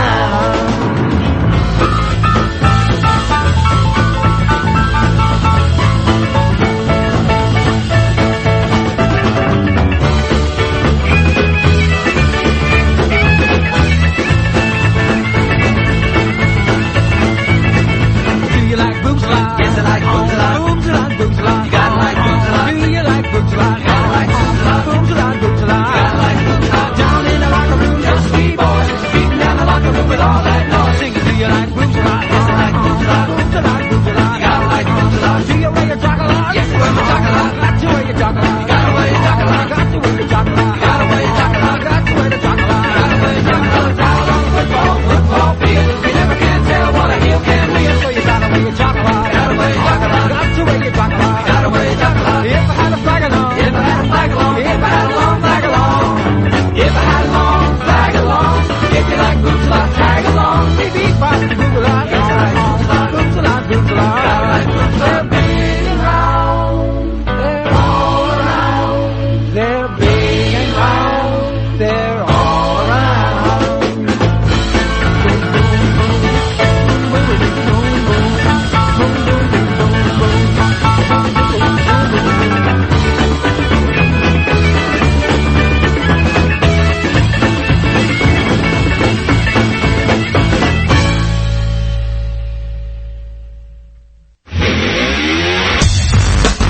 Wait till you can pour it out of your own kegerator.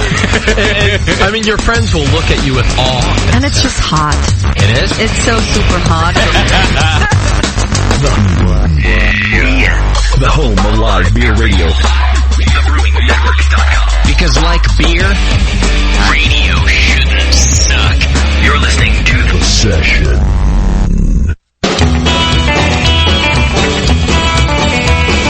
I've got a baby and a lover, so every time I see her, don't want her to go. When she leaves me, I get so sad. She's the best darn woman I've ever had. And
No, Bob just said the nicest thing of the night. He said he has loved me ever since he ordered me from the Foreign Brides catalog. It's a good catalog. Catalog. How would you know? I have no idea. I just had a total system meltdown. Sorry about the weird break there, and now nothing's working as it should. So, is the archive working? Yeah, that computer's still good. I tend to keep things as separate as possible. But like now Skype is definitely down, and so is a bunch of our audio and things like that. So hang in there. I know that Daniela John Palmer was calling in to talk to you at the break there on Skype. But and you messed it up? Well, I didn't per se. I think it's time for a new Brewing Network computer. It's a good thing you got that new job, Daniela. See, guys, I will still be around. Are you going to have a joint account for that? No. Oh. It's like... It's very strange. I actually think I'm not even on the internet on this computer. I think that's what the problem is. Old Rock Candy himself? Well, maybe John Palmer can call in on the regular phone. Yeah, 888-401-BEER is our number. Anybody who wants to call and give well wishes, that's going to be our line right now until I can figure this out. And I might be able to do it at the break. Or not at the break. I'm about to play. We got this Daniela tribute, and it's not really a break because I want everybody here to listen to it too. It's actually fantastic. Push and Sven, the ever hard BN workers. Not that I know that they're ever hard, but they ever work really hard, right? JP, I think that's what I was getting at. You know, I got a voice. Push was at a Belgian festival for 3 hours on Friday. Oh yeah, that's how hard that guy works. Yeah, that's. He does. Yeah. I got. They put together a Daniela tribute for your going away, and we wanted to kind of capture a lot of the moments that we've had with you on the show, Daniela, and let people kind of experience them, one last time, kind of all together. But here's the thing. So I want everyone to hear it, and I'm going to play it, but I'm going to turn the microphones off because there's going to be a bunch of crying and stuff going on in here. Come on. Like not from me, No, from Doc. Yeah, and Doc Christian. Doc and Christian are going to cry. They're going to hold each other. Is this tribute going to show how retarded my English is? No. No, maybe never. a little. Maybe just a little. Is there a lot of slow motion effects? There is. There's lots of slow motion. So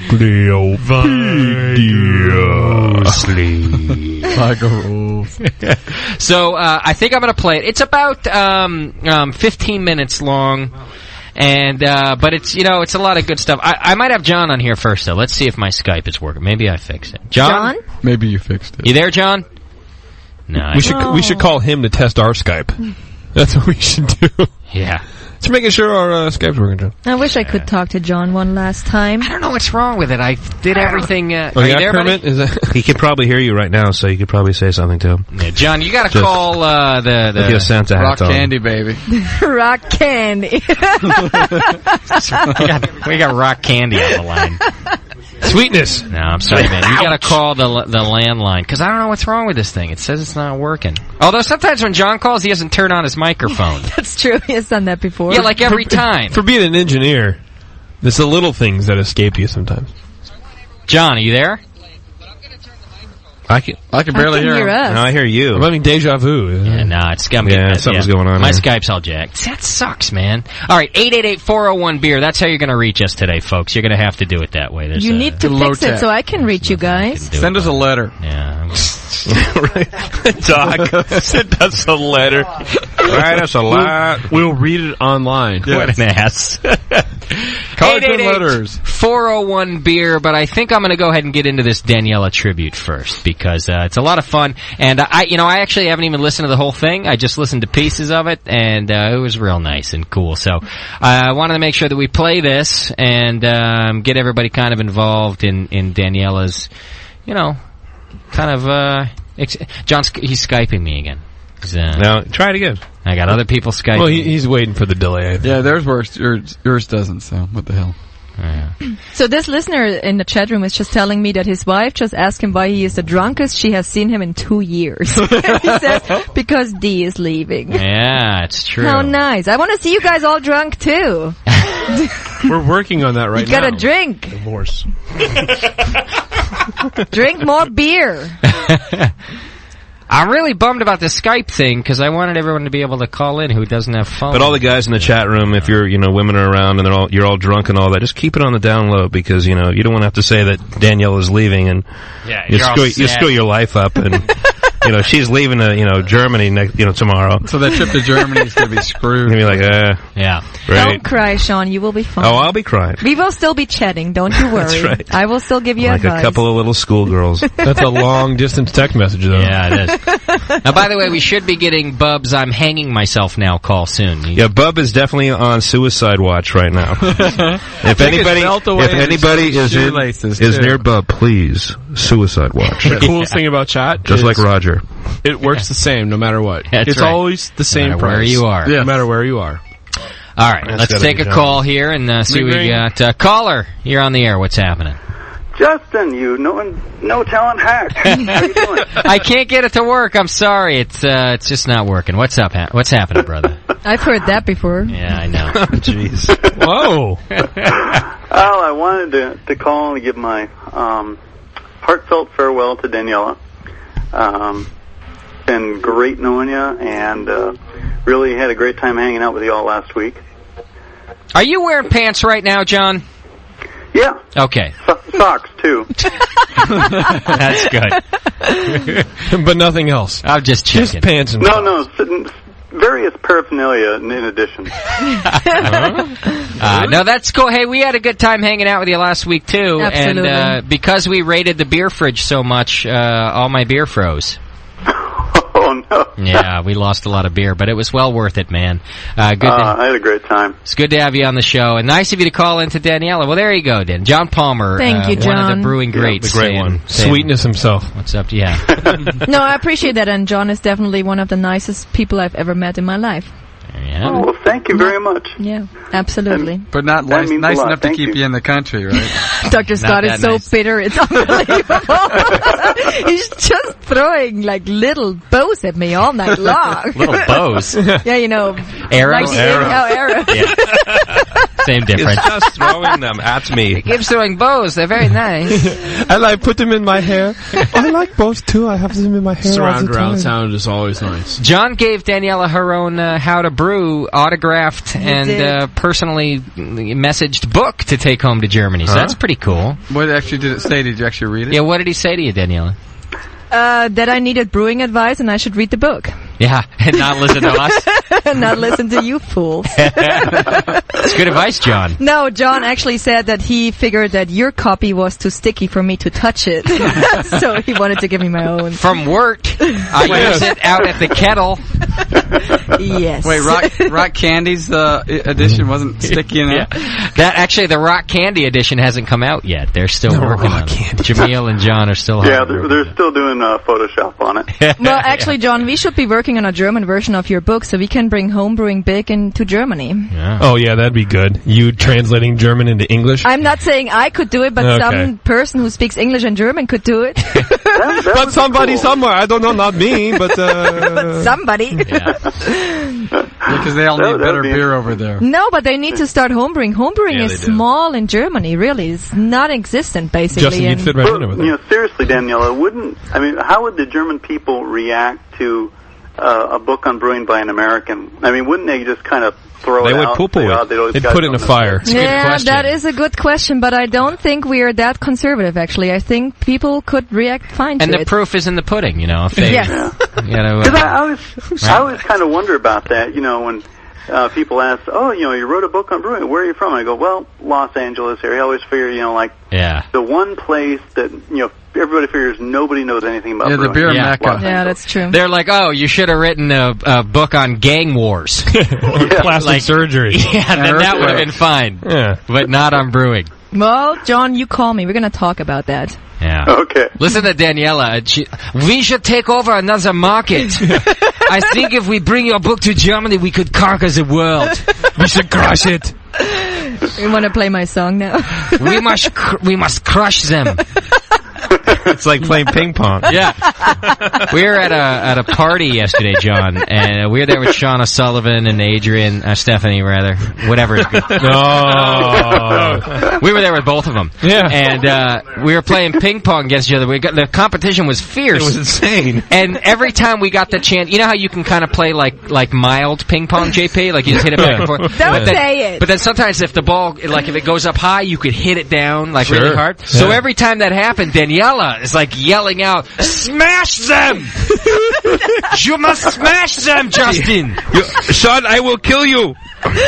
That's not true. Did she nail? Show no mercy. Did she nail little tacks in her boots too? So when you change sides, you can hear the stomping. Yes, we would have won, but we were intimidated by the accent. Yeah, it really was, and the outrage. So you're as many Americans before she goes. So you're part French then, right? So is that what you're saying? That's what I'm saying. Right. It was frightening. It doesn't matter. We won. Yeah, we did. Never play ping pong with a German.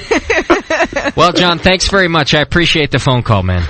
Oh, thank you, guys. Bye, Thank John. you. We'll see you again, and hopefully Daniela will see you Be again. safe and call me. Call me. I will. Call me. Okay, like call me. Very cool. John Palmer. Call me, please. JP, I don't want you to call me ever again. Again? That would imply a first time. All right. On the DL. All right, here's what we're going to do. JP doesn't I'm going have to too many play first times. the Daniela tribute. We're all going to hang out here and listen in the studio, and then we'll come back and give you our reaction, and we'd like you to call in and do the same. 888-401-BEER is the number. I'm not going to take calls while we're playing it, but when we come back, it's about 15 minutes long. It's a good tribute to Daniela, so just hang in there, and when we come back, we'll take your calls and talk about what we think, because we're going to be wrapping things up here. Lots of people still in the studio, though, so send in your questions and anything else we got to do. Here is Daniela's tribute on her last show. It's D-Day, everybody. Oh, wait. Now I got to get it to work right. Yeah. That's the quote of the show. How was that? That pretty much sums Daniela's life up for the past 3 years. Oh, no. Oh, wait. I got to get it to work right. Honey, I'm sorry. It's never happened. This has never happened. Let me walk back in the room. Let me. It doesn't matter, honey. It's still fine. Is this thing on? It sometimes happens, honey. It's so funny, too, that we started the show with all that feedback where, like, every question was, what did Justin do? Yeah. Like, you had to ask that question. There's no one thing. It's just general incompetence, I think. All right, here we go. This is Daniela's. It still may not work. I don't know. I hope it does. Hang in there, everybody. She's a rebel, she's a saint, she's the salt of the earth and she's dangerous. She's a rebel, vigilante, missing link on the brink of destruction. Guten Abend, meine Damen und Herren. Herzlich willkommen zum Sunday Broadcast des Brewing Networks. Heute läuten wir das Jahr 2 ein mit unserem fantastischen Gast, Dan Gordon von Gordon Biersch. Hi Dan, wie geht's dir heute? Hey Daniela, danke, es geht mir ganz gut. I'm stoked. Wow, that's the best intro that the Brewing Network has ever had. What's a female bastard? They're saying biatch. Yes, exactly. With a Y. I'm hungover. Are you? Yeah, I shared my last. Wait, I had a couple of glasses and I shared my last one. Daniela's the one who finished it by 3:06. I was sitting right next to Vinny and Natalie. That's where you want to be. Yeah.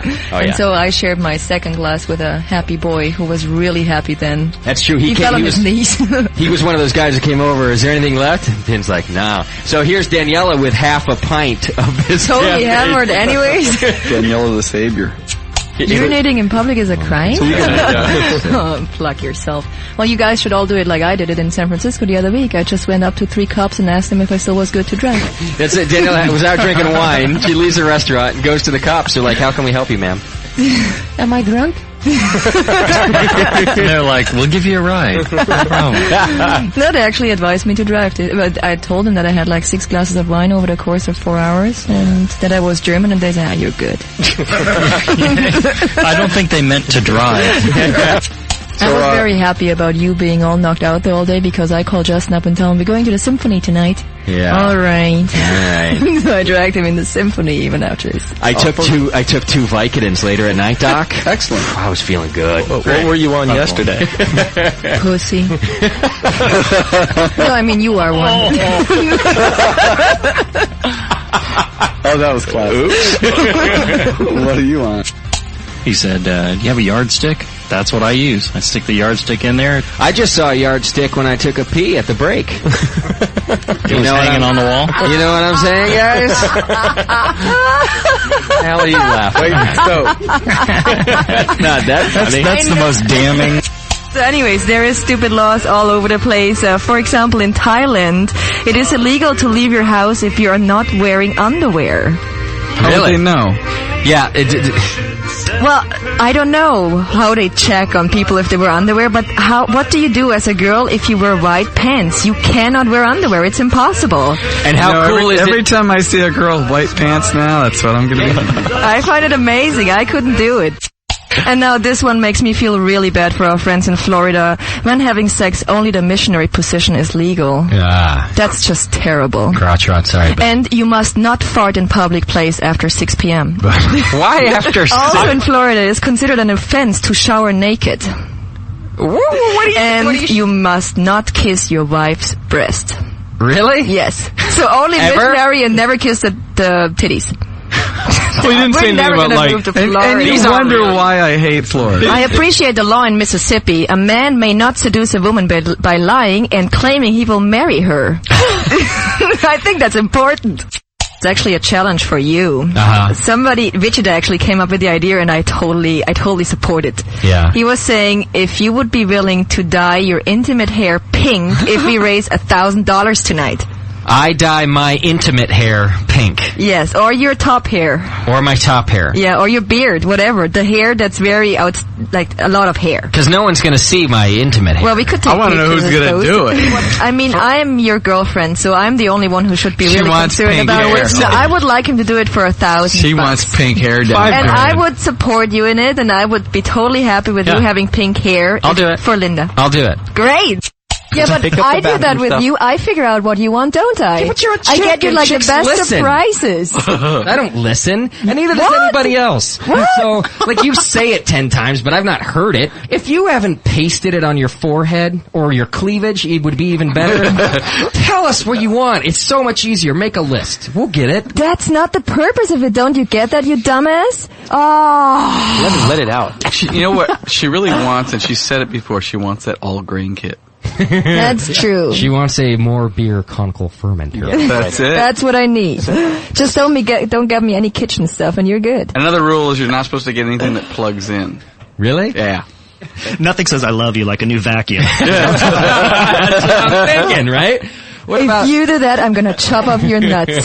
Seriously. I mean that. Dr. Scott, do you have the gift for your wife already? I'm sure you do, because you're a good husband. I know that. Yes, I do. Yeah, see? You're so full of it. No, I do.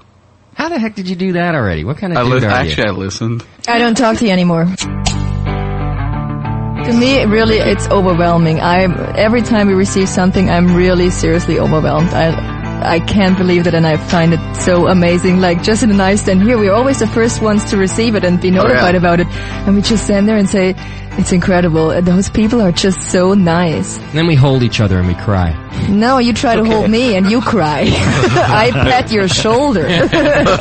And thank you, Daniela. I can't imagine having the 40 or so people that Daniela has firing questions at her and insults and, of course. No, they don't insult me. No, the insults are for me. The show wouldn't be the show without If I told you everything what they say about you, Dr. Scott, you would be crying like a baby every single week. Thank you, Daniela. We wouldn't be the same without you either. Whatever you have to say is fine with me. And you get a pearl necklace from all of us. From all of us, even. That's Thank you to all of our listeners. It's been a great 6 months. I've had a lot of fun, and I love the audience. I love the chat room. And I think it's been great.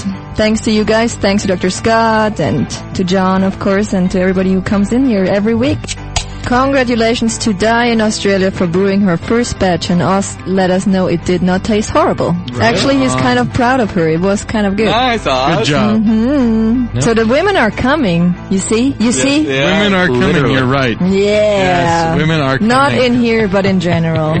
But sometimes they are. Never. Good night, you idiots. All right. Just the people here in the studio, of course. I love my listeners. Danielle has not even flipped me off once tonight. I don't like you, Dr. Scott. Is that enough? Nope, not enough. I hate you. I need that. I told you when you got in here first that you stink like man butt. It's the craziest person you ever talked to. Crazy Jack. Is it Crazy Jack? It's Crazy Jack. Yeah. That just freaked the shit out of me. I thought it was Di from Australia No. calling, and then all of a sudden he has his deep voice. Yeah, it's Jack. People were concerned that you weren't even going to make it back. And they were very right about that. Yeah? It was so awful. I cried afterwards. Justin was sitting Why? at the bar already having a huge ass beer, all relaxed and happy. I got there and I cried.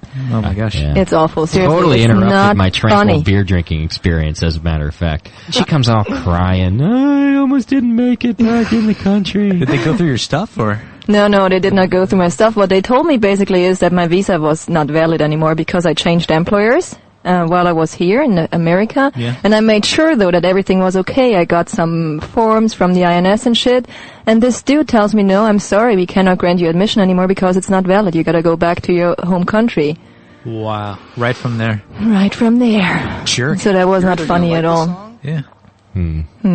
Well, I made it. You made it. You're here. Yeah. I told them that you had to like wink and I don't even know what else. Show titties. To get back in the country. Yeah, when I showed my titties, everything was good. And he gave me a new visa. Nice. Yeah. Give you a visa? A visa.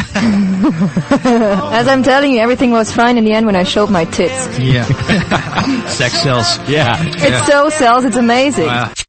But I gotta tell you that the Canadians are like the nicest people I've ever met in my life. I've traveled a lot, but Canadians are just awesome. It was a great experience. We got lost so many times with Justin. It was crazy, and everybody just helped us out so nicely. It was really you fantastic. got lost like twice. Like 5 times, but never mind. Why are you looking at me like that? Because. Daniela's on her, Shut up. she's on her time of the month. Yeah. I told you not to talk about it. Are you yelling at all the chat room users? What's wrong, Daniela? Why are you shaking your head at me? Because you're bad. They tell me to rip up your nuts. Why? What did I do? What the? Wow. You're bad. They're calling you a stupid American. Am I going to have to fight with you for the rest of the night, Daniela? Oh, I'm going to kill you. I'm leaving now. You better. What's you for pissed dinner? me off, too. What's for dinner? What'd he do? Just his presence. All right, only a couple of emails this week. One of them you're going to like, Daniela. I think you should include Daniela as one of your quote-unquote brewcasters, as her input to the show is valuable and should be signified. Oh, thank you. Cheers, Case Perth from Western Australia. Thank you, Case. I really appreciate that. That's emancipation right here. Really proud of you. You're officially a brewcaster. Thank you. All right, you're welcome. I got promoted after 7 months only. That's pretty good. Yeah, you had to put in more time than anyone. Wow. Jamil showed up for 5 minutes and we're like, sure, you could be a brewcaster. You just spin that thing, huh? Yeah. And the bubbles, they just magically disappear? Yeah, they do. They just let go. Fly off. That's awesome. The hell are you laughing at? It's your stupidity that drives me about you. Seriously. Go ahead, Danielle. Yeah, you don't have to raise your hand to talk. Really? You can speak anytime you I'm want. just used like that from our private life. Oh, wow. The other cartoon looks like me. He did a great job with all of us. So He gave me really big boobs. He gave you Like you don't already have them. No, I mean like really, really. Like I said. I won silver. You didn't hear that? No, 39 congratulations. points. Yeah. And I mispronounce things all the way. I mean, Vigarosli is a good example, and I don't want to do that anymore. No, except for that, you have to stick with that. I'll stick with Vigarosli now. It would be great if you could start paying me Yeah, that's for a cool. start. That'd kind of be cool. And Dr. Scott. Yeah, what the heck? The studio. You know what I'm Beck, we attempting almost tonight? forgot. I'm attempting to become drunk of the week. Are you? Yes. I'd love to see that one. The last time that happened, people loved it. They've been asking for it ever since. Dr. Scott and I are going to have a drink off. Whoa! Woo! Are you ready for that, Doc? No. I don't know if you can handle the German Vixen. Vixen? Yeah, that's what they call you in there, isn't it? No. The Bavarian Vixen or No. something? Yeah, they do. No. I've seen it. No. How about more Daniela? Which is why, Really? Wow. which is why you now Wow. have your own microphone. That's why, yes, you have your own microphone. She could have like a And I chick know hour. you don't like it, Dr. Scott. Whoa, I didn't say that. Some weirdness going on about people being curious about your sexual orientation, actually. Weird. Well, I thought everybody was just joking, but I think they really, truly believe that you are a homosexual. Yeah. Is there anybody who says I'm not, or they're all just saying that I am? They're all just saying that you are. I'm just sensitive. Yeah, that's what they're saying. He's just sensitive. He's just well-dressed. He's just well-groomed. He's just all that. That's what they're saying. Yeah. No, by accident you turned me off, right? Yeah, yeah, right. Completely an accident. So the chat room say how weak he's bringing it in? Oh man, the chat room's had a lot to say about Justin. And the chat room had a lot to say about his husband, John. I don't know what I'm supposed to do here anymore, seriously. I'm a little irritated now. Ein Prosit, der Gemütlichkeit, ein Prosit, der Gemütlichkeit.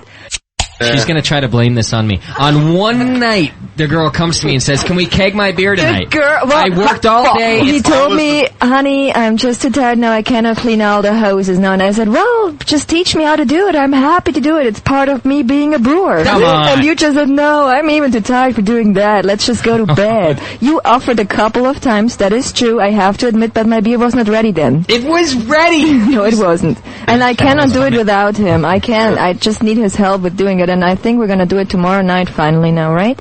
Could it consummate that beer? Yeah. Of course. Can you commit on that, please? You know, I have some books I can lend you that'll teach you how to do it if he's Really? not interested. Yeah, but it's that will be good, and I don't need him. Yeah, We'll get your own equipment. Thank you. I need equipment. That's true.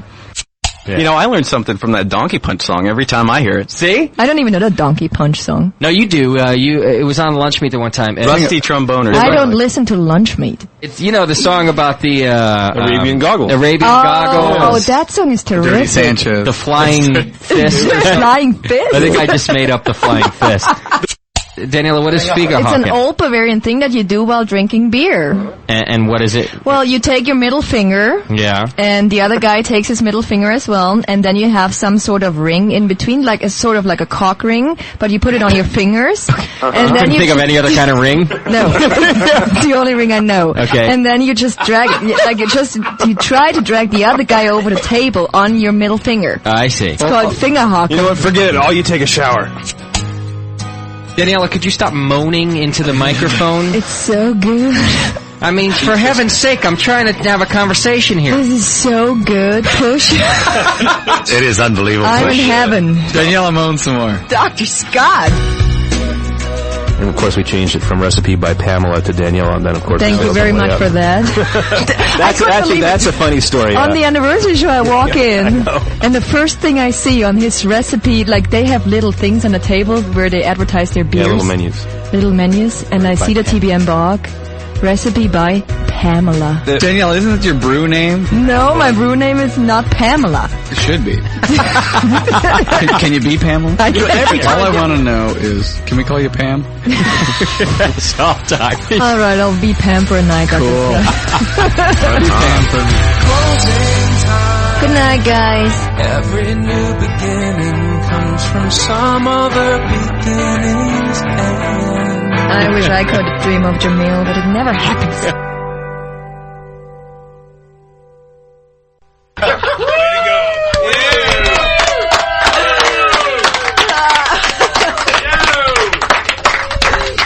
Wow. That was a beaut. That was good. Especially like the ringing at the end was awesome. It was a great ending until the feedback. Sounds like Angry Jamil was right.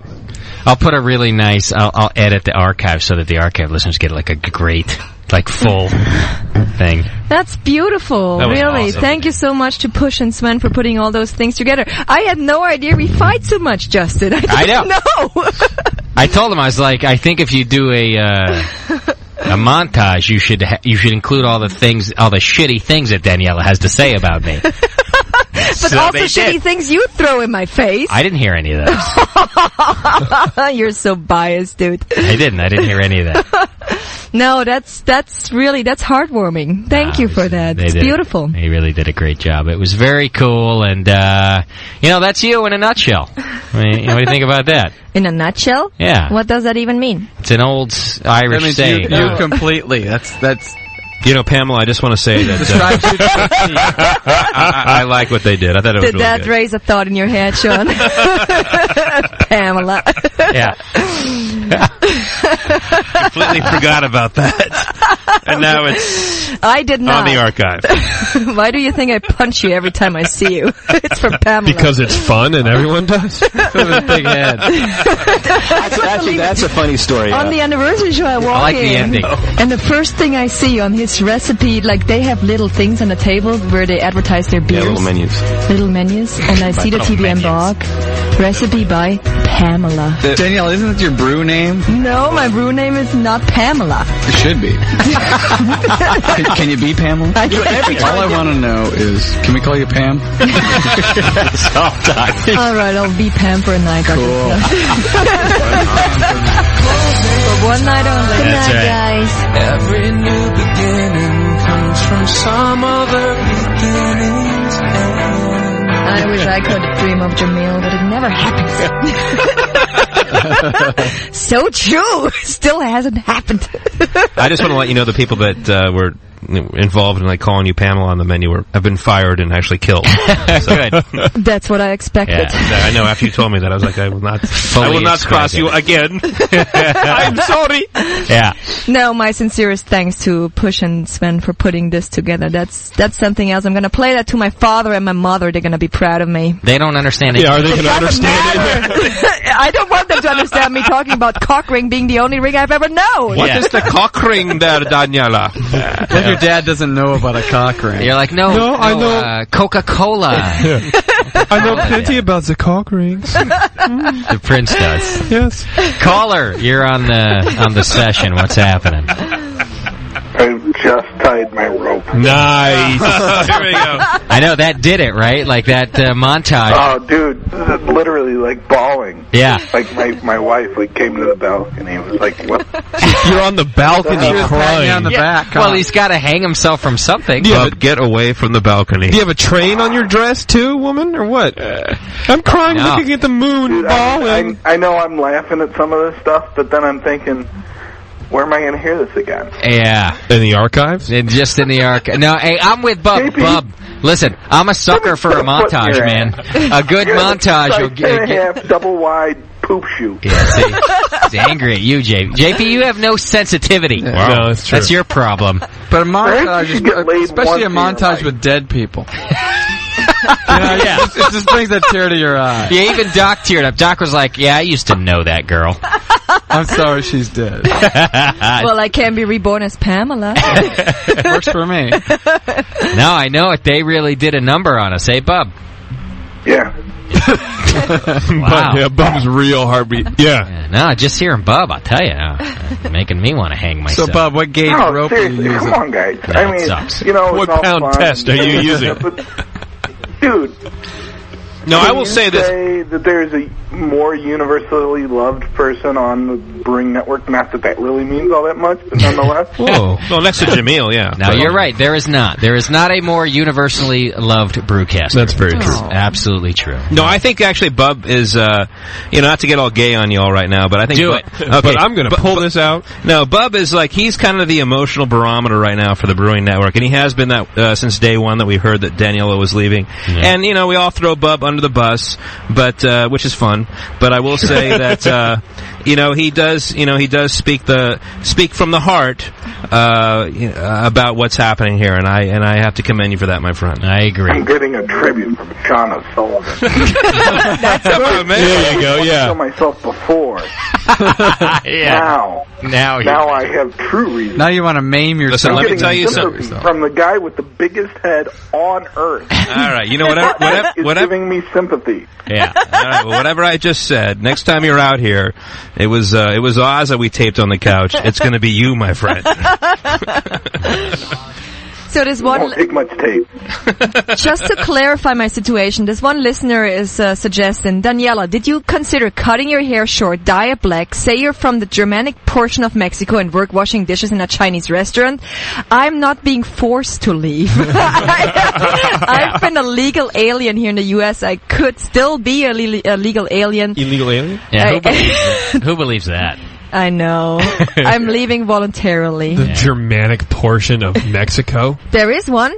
There is? Yes. That's where they all left. There's a Germanic portion in every single country. Yeah, Argentina's a big one. Where do you think these guys get their little accordions and shit from? Exactly. Where do you think, Justin? These guys. I guess from the... Where do you think those people... The Germans that went over there, Corona and Bohemia and all that crap, that's all German brewers. Yeah, I guess. Well, you're really smart. Wait, is this a beer show, or am I just jacking it to nothing? You're jacking it to nothing. Yeah. More importantly, no Bub, excuse. you're jacking it to a beer show. I think it's time to start the timer. No, Bub's doing... Actually, I think people are provoking Bub. I think Bub's been doing fine since the beginning. I wonder if he's just super loaded and he's just reading the chat. People are sending him private messages. Bub, I know you'll call, and then he just gets all worked up. No. Yeah, I'm going to do it. I don't... JP, I'm not going to let you belittle Bub in this moment. It doesn't get not? the chat for me to love Daniela. That's right. If you had a little love in your heart, JP, Yeah. maybe this would be a different world. Yeah, if you had anything... Because everything that's wrong in the world is hinging upon what's in my heart. Yeah. Besides massive amounts of cholesterol. If you could find a little more than the HIV in your heart, JP... You know, you might have a little sentimentality tonight. Yeah, well, you know what? What did everyone do to me? Uh-oh. Shut up, JP. This is why Bob and us are friends. Yeah. And JP is just a prick. Yeah, let Hey, JP, when you quit the BN and moved to wherever the fuck Indiana? wants He's you, out of his mind. then maybe we'll have a tribute show to you, and we'll see how that goes. Actually, I think Until then, today is Daniela's tribute show. That's right. That's all I You're gotta absolutely... Thank you, Bub, and you're At least the absolutely Vinny Puppet right. likes me. Cheers, my brother. Vinny Puppet is in love Cheers with to you. Bub. I love you, Daniela. I love you too, Bub. Thanks for ordering me. All right, brother. Thanks, man. Ah, okay. No, Sully's right that Bub is our emotional barometer. If the one guy who we can expect to, act like JP is saying nice things about Daniela, well, it must be true.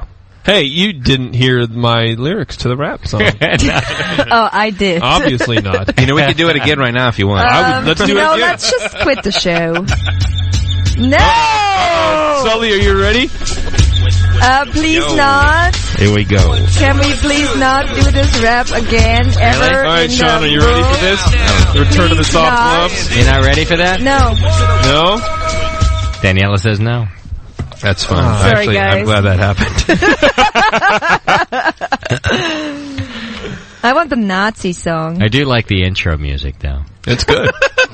You like the lyrics on that whole CD's good. Intro music. Yeah, I like that. Really like And then when you started going, I was like, oh, Jesus, I'm freaking bummed out right now. Oh, God. I really like the lyrics on the intro music. It's Daniela's song. I don't even think we can play it at the breaks or anything anymore. Yes, you can. Yeah? Sure. All I right. want you to play it and keep passing on the message. The message that you're a Nazi. Keep the torch alive. Yeah. Keep the fires lit, so to speak. So to speak. Keep the trains moving. I'm sorry. That's terrible, I Justin. apologize to Stephanie and every other Jew in the room. Yeah, Justin, go take a shower. Oh, that's enough. Two-step salutes in your Doc Martin boots, and you quoted Mein Kampf in our 5th anniversary card. I think you're a Nazi, baby. Are you a Nazi? You might be a Nazi, baby. You keep extensive files on the Nuremberg trials, and you watch them whenever they're airing. I guess I should have known when you bought a new bone for your puppies named Goebbels and Goering. Oh my Showed up late to our very Wait, you didn't know it said that? I said, how are you? You said white power. Who is that again? I mean, paranoid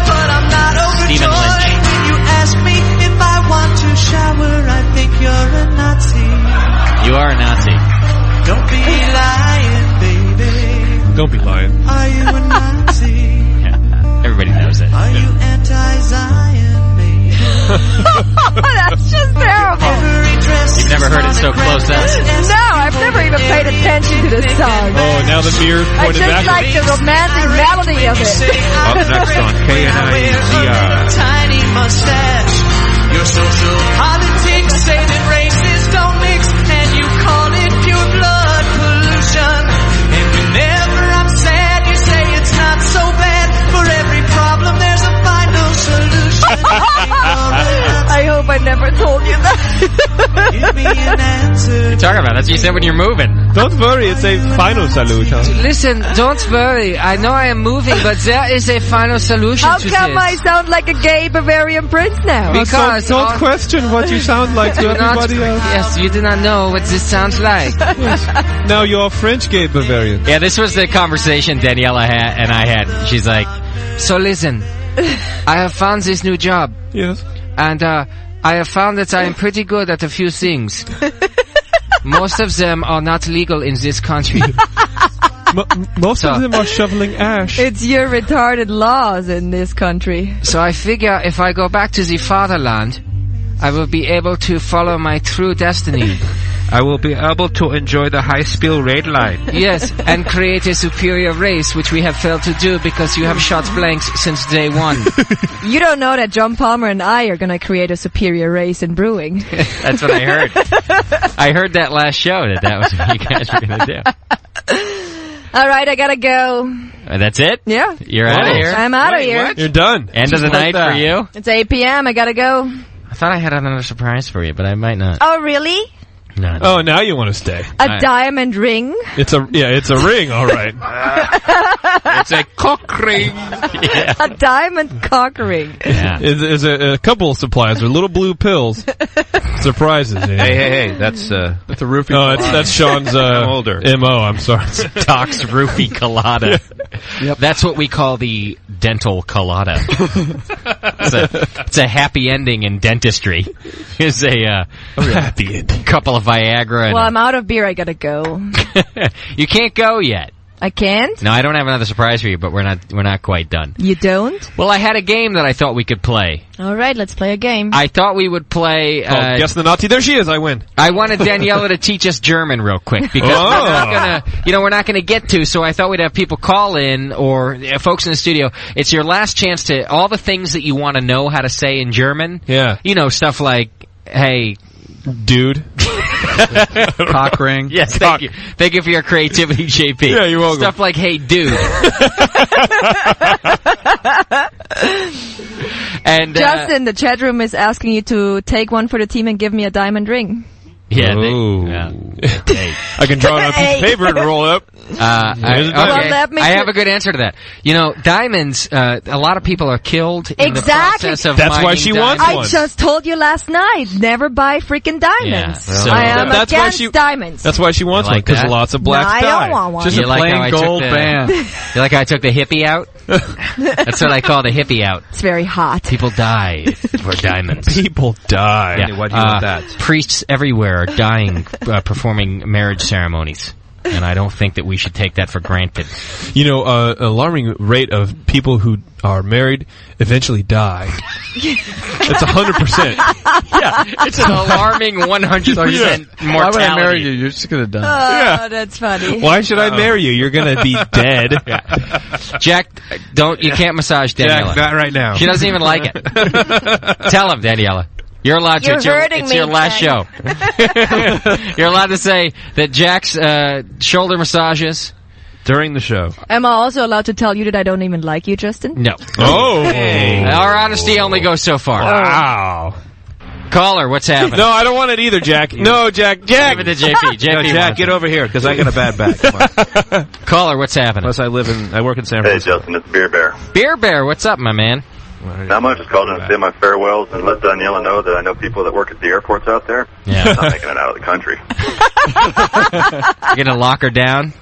That's it. He's going to be detained for a while. It's funny you mention that. I thought of the same thing. Doing the old bomb scare. You know? Yeah, something like that. Yeah, calling saying, hey, like, you got to check out that one. Daniela, why have you not reported for work yet? Justin, I thought maybe I could, if I planted a bunch of box cutters in her... put the loaded pistol in her luggage.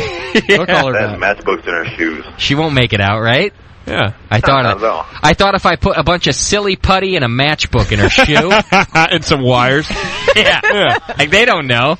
They're Here, Danielle, all the American women wear these silly putty shoes. Yeah. No, Beer really? Bear is my friend. He wouldn't harm my destiny, would you, Beer Bear? My destiny. I'm not going to harm your destiny. I'm just not going to let you out of the country. Yeah.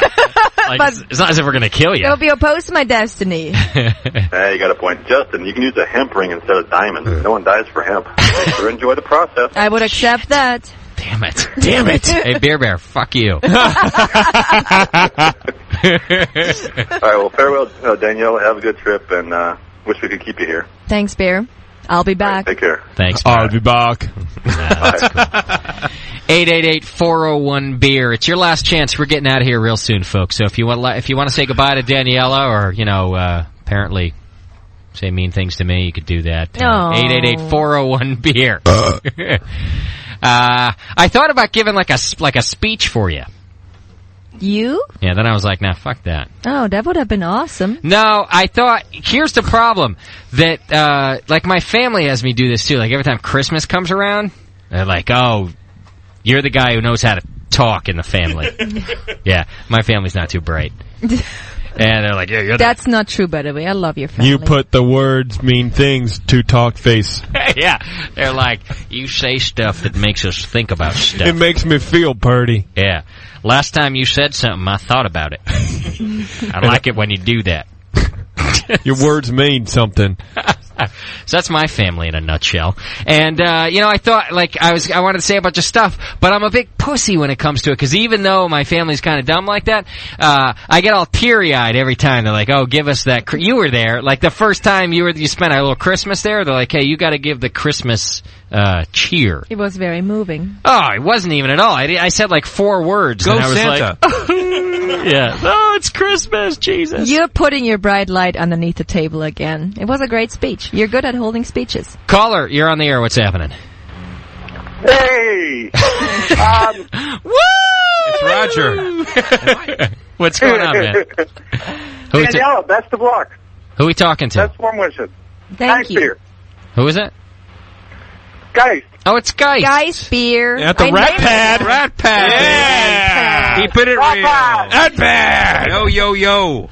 Yeah, Geist is all happy. He doesn't even sound upset about you, Dan. He's on the hyphy movement. Because he knows he's getting a Rat Pad now because I'm opposed to Rat Pad. What are you talking about? No, I feel bad that you're leaving, Danielle. I really do. And you know why she's leaving? I second guess that. It's because of the Rat Pad thing. Rat Pad. Yeah, it probably is. Yeah, it was that thread that made me leave. It's yours and Sully's fault. It is. Not Justin's fault. Yeah. Blame it on the head. Thanks, I'm guys. sure, I'm sure he totally satisfies you in every possible way. Yeah. Sean O'Sullivan did? Yeah. I heard sanitize. That's what I heard. Which is probably more to the truth. It is, because I don't like germs. Have you showered in the past 10 minutes? No, I have not. Get in the shower. Yeah. All right, thanks, Geist. Later. Good night, guys. Thank you. Rat Pad. Love the Geist. 888-401-BEER. I know, you guys are like best friends when it comes to the Rat Pad. The Rat Pad it rules all. Something. It's the. What? Okay, go ahead. I'm sorry, sweetie. No, go ahead. No, I have nothing to say. I wasn't saying anything. It's just the Rat Pad, Danielle. Don't worry about it. It's okay. Keeping it real with the Rat Pad. Yeah. Go ahead. We're on the hyphy movement. Daniela, please. So you were talking about your speech. Oh, no, I wasn't. Caller, you're on the Sunday session. What's happening? Hey, guys, it's Code. Code! Oh, Hey, Code did by the way, everybody, Code did a whole bunch of the work on the Daniela tribute, too. He had to make sure that they had all the proper material. He listened to hours and hours of Daniela to get the right stuff. Terrible. Thank you, Code. What's happening, brother? Nothing. I'm just calling in to wish you the best, Daniela. And that's about it. Bob inspired me to call. He said, he can't take it. Yeah, he's bummed, man. Bub's having a rough time. Is that his new name? Is Bum? Bum. Bub bummed. Thank you, Code. I really appreciate that. Yeah, we'll miss you, D. Yeah. I will miss you guys, too. Hey, but don't worry, Justin. I'm not taking you off the speed dial. Hey, I appreciate that. You should. Yeah. Here's what's going to happen when I answer from now on. This is what you're going to hear. Or this. What is that? You never know. Either it depends on what time of day it is. Hang on. Hey, give me a second. Give me a second. Give me a second. Yeah. JP, give me a second. Can you mute JP? That's disgusting. Thanks, Code, man. That's cool. Appreciate you calling in. All right, see you guys. All right, brother. Bye, Code. Bye. I just wonder what this is going to do to the anniversary show guest list. It's diminishing as we speak. It's negative, people. I might still be around. I have to talk to my employer to buy me a flight ticket to the United States. A flight ticket? Get a holiday and come on They down. don't have just flights. They've been Or very just nice tickets. so far, so we'll see. Yeah. 4th of June, right? 3rd. 4th. I don't know. One of those days. Apparently now it's the 4th. Whatever the Sunday is of that weekend is when it is. I don't even know. It's funny, like, I have the venue picked out, and like, but I haven't confirmed it with, the venue. And like, Sullivan's been going around telling, hey, it's over there. We're having it here. And I'm like, shit, Sully, I didn't even talk to the guy yet. We gotta wait on that. But that's good because I'm hoping Sully's got some pull. And Sully could be like, hey, I already said it's here. And they might It's like me and women. I already got one picked out, but she doesn't know about it yet. Yeah. Caller, you're on the show. What's happening? Yes, that's Henning. Happy birthday, Mr. Henning. It's his birthday tomorrow, 29 young years old. I thought his birthday was last Sunday. No, it's tomorrow. I thought it was like always Henning's birthday. No, Seems like it's tomorrow. always Henning's birthday. It's tomorrow? Yeah. Happy birthday, brother. Excellent. Thank you. What's happening? Not much, just calling in. Yeah. Been drinking the annual birthday cider, so. Well, do you want to wish Dianella like a Dianella? No, Sully. He said Diana. He just said he was calling in, man. It's like he wants to ask about batch sparge. Hey, just hanging out. I'm just thought I'd share my cider with you. Dianella. Yeah, Danielle yeah. I thought I'd wish Pamela a happy birthday. No, I was going to tell everybody too that Daniela gets the 2-day privilege of seeing the tattoo picture before anybody else. Ooh. Really? Yeah. Is it done yet? No, I'm gonna try and get it done this week, hopefully. Yeah. Just for listeners who don't know, Mr. Henning is getting our logo tattooed on where now exactly? Your arm? Forehead. I haven't decided. Sack. I'm not sure. I thought the Somewhere choices on his are body. choices are the calf or the arm, right? I'm still debating. Maybe the back. I haven't decided. You said you weren't going to hide it though. Get that low back tattoo. No, you can't get the tramp stamp or the fag tag in his case. Fag tag, yeah. You can't get the fag tag. Tramp stamp would be okay. The calf might be all right too. I haven't decided. All right. How about right under your left eye? Like a teardrop? Yeah. Right in your lip. Pull that thing inside down. your eyelid. Actually, that'd be cool if you On did your it like heart. on top of your eyelid, so when you close your eye, it's like the Brewing Network. Brewing Network on the other side. Kind of brewing on the bridge of your nose. bleeds over. Yeah. All right, so you're going to send Daniela the first pics? Yep. Oh, that's cool. That's awesome. Did we get pics of Thug Bitch up on the forum? I don't like Thug Bitch. I sent Push a couple pictures from the phone, and he's like, "Do I post these?" Yes, he posts them. Yes, but I don't know if he has or not. Maybe he might be in the forum. I don't know. All right, I hope they get posted. We'll All right, get Henning, one. thanks, man. Yep. Thank you. Happy birthday, Mr. Henning. Thank you. Bye, Henning. Brother. Later. I think that Henning he's very distraught and sad. He's very drunk. He's a bit speechless. Or as Doc says, he's drunk. Talking about the birthday cider. Yeah. All right, I need a last beer. Is there any beer flowing still? Yes, Because do I you need have a a glass? final, and then we're going to get out of here. 888-401-BEER. You can leave your message. And Don't we all get a chance to say something? Yeah, I think we're going to do that. Exactly that, JP. We're gonna go around the room and we're gonna let everybody do their thing because this is it. It's your last live show. So let's let the brewcasters in the room, which are several and extended, do their thing. We'll take one more call I have before to we pee. do that. Well, you're gonna have to sit through this. Here's a glass. Just pee where you are. No one's gonna notice. Caller, you're on the air. What's happening? Yeah, Daniela, pretend it's Oktoberfest and just pee in your seat. Just do it right there. Good idea. It'll be warm. It's Push. Hey, Yeah, Push. hey. How come you sound Daniela- kind of like a man today, Push? You don't sound all sissy like. Hang on a second. Let me pull up the thong. Yeah. Something. You're a little deeper today. Oh, what? I'm on a different phone. I'm standing next to my brewery. Maybe, the nuts just dropped. I don't know what to say. You're riding a little low today. I'm on my announcer phone. Push, I love you and Sven for what you did. Did you get my email? No. Oh, I sent you an email like 3 days ago that said, "Don't go, please stay." Oh. Did you get that? Because otherwise you would stay. I sent her an email like that too. That's why she's leaving. I didn't receive your email, Push. Well, I sent it from my cell phone. Maybe I accidentally sent it to JP. And, Yeah, I did get that. I'm like, wait a minute. Where am I going? Does he know something I don't? Yeah. Or maybe I sent it to Sully, because that happens a lot too. It could have happened, yeah. No, but I thought this was awesome, and you stay in touch, Push, right? And next time you come to Germany, you'll be my guest. Oh, you bet. Yeah. He's like, he's awake now. All right, all the best, Schatzi. Pass gut auf dich auf. Danke dir, Push, du auch. Und Grüße an die Familie. Mache ich. Bussi. Okay, tschüss. Schlemiesel. Ciao, ciao. Haas and Pfeffer Incorporated. You're gonna do it. That's very nice, Push. All right, JP? Yes. I gotta go first? I don't want to go first. No, we're taking a call now. Okay, you good. Wait. Caller, what's happening? Justin. This is good. I like how they all kind of start out like with a dirty voiced Justin. Like that's how the call starts. Yeah, what's happening? Who are we talking to? This is Brian. Emmerich, H2. How do you not recognize that? This is Brian. Hey, Doug. How's my boy?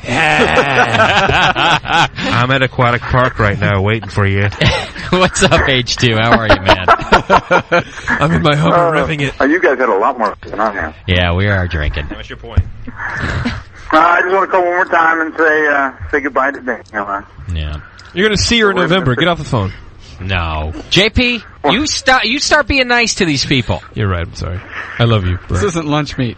I love you too, JP. Yeah, well, you're breathing like you do. Yeah, but stop breathing so hard in the phone, bro. He's got a point about that. Oh, really? Yeah. Yeah. You got this thing like you either just gained 300 pounds or you're doing some business over there. Maybe the pictures of Thug Bitch made it to the forum. All right, I'm muting JP so that you can say your piece. Go ahead, please. Hey, Daniela, we're going to miss you a lot, and you've been just a great asset to the BN and to all of us up in the chat room. So thank you for everything, and we're going to miss you. And I know everyone there, including myself, loves you very, very much. So have a great time in Germany. Thank you so much. And contact us often. Oh, I definitely will. You're not going to get rid of me. Very good. Thanks, brother. We appreciate it. 888-401-BEER. You just got a couple of minutes left. Now, JP, you're first. I don't want to go first, though. You don't? No.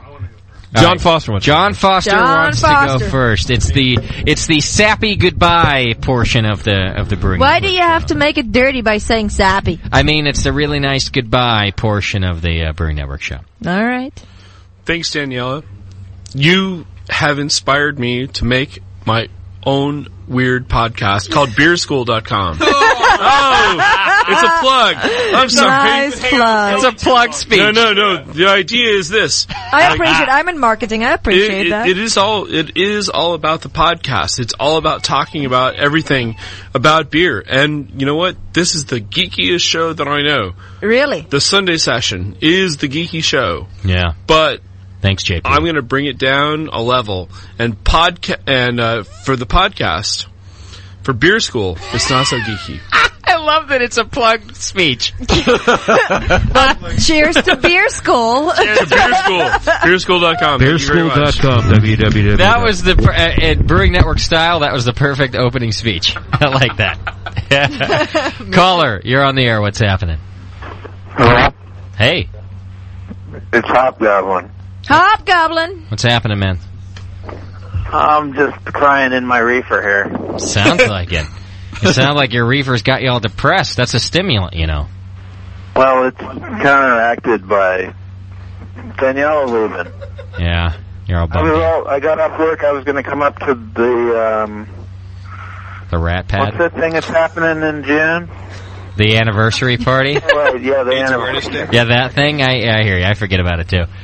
No, I just want to say I'm sad that she's leaving. What are we going to do with all this testosterone? We're gonna flaunt it. We're gonna leave it on JP's chest. That's what we're gonna do. That was gross. That cheers me up. Yeah, you like that. Will the prince be at the anniversary party? The prince? Yes, I will be there. I think so. There you I will brew a very special white ale for you. So did you blow up?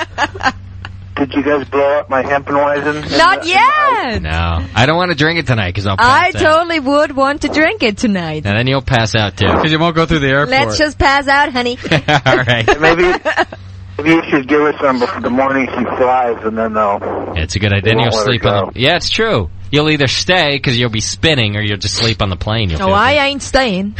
She's out of here, man. She's gone, my brother.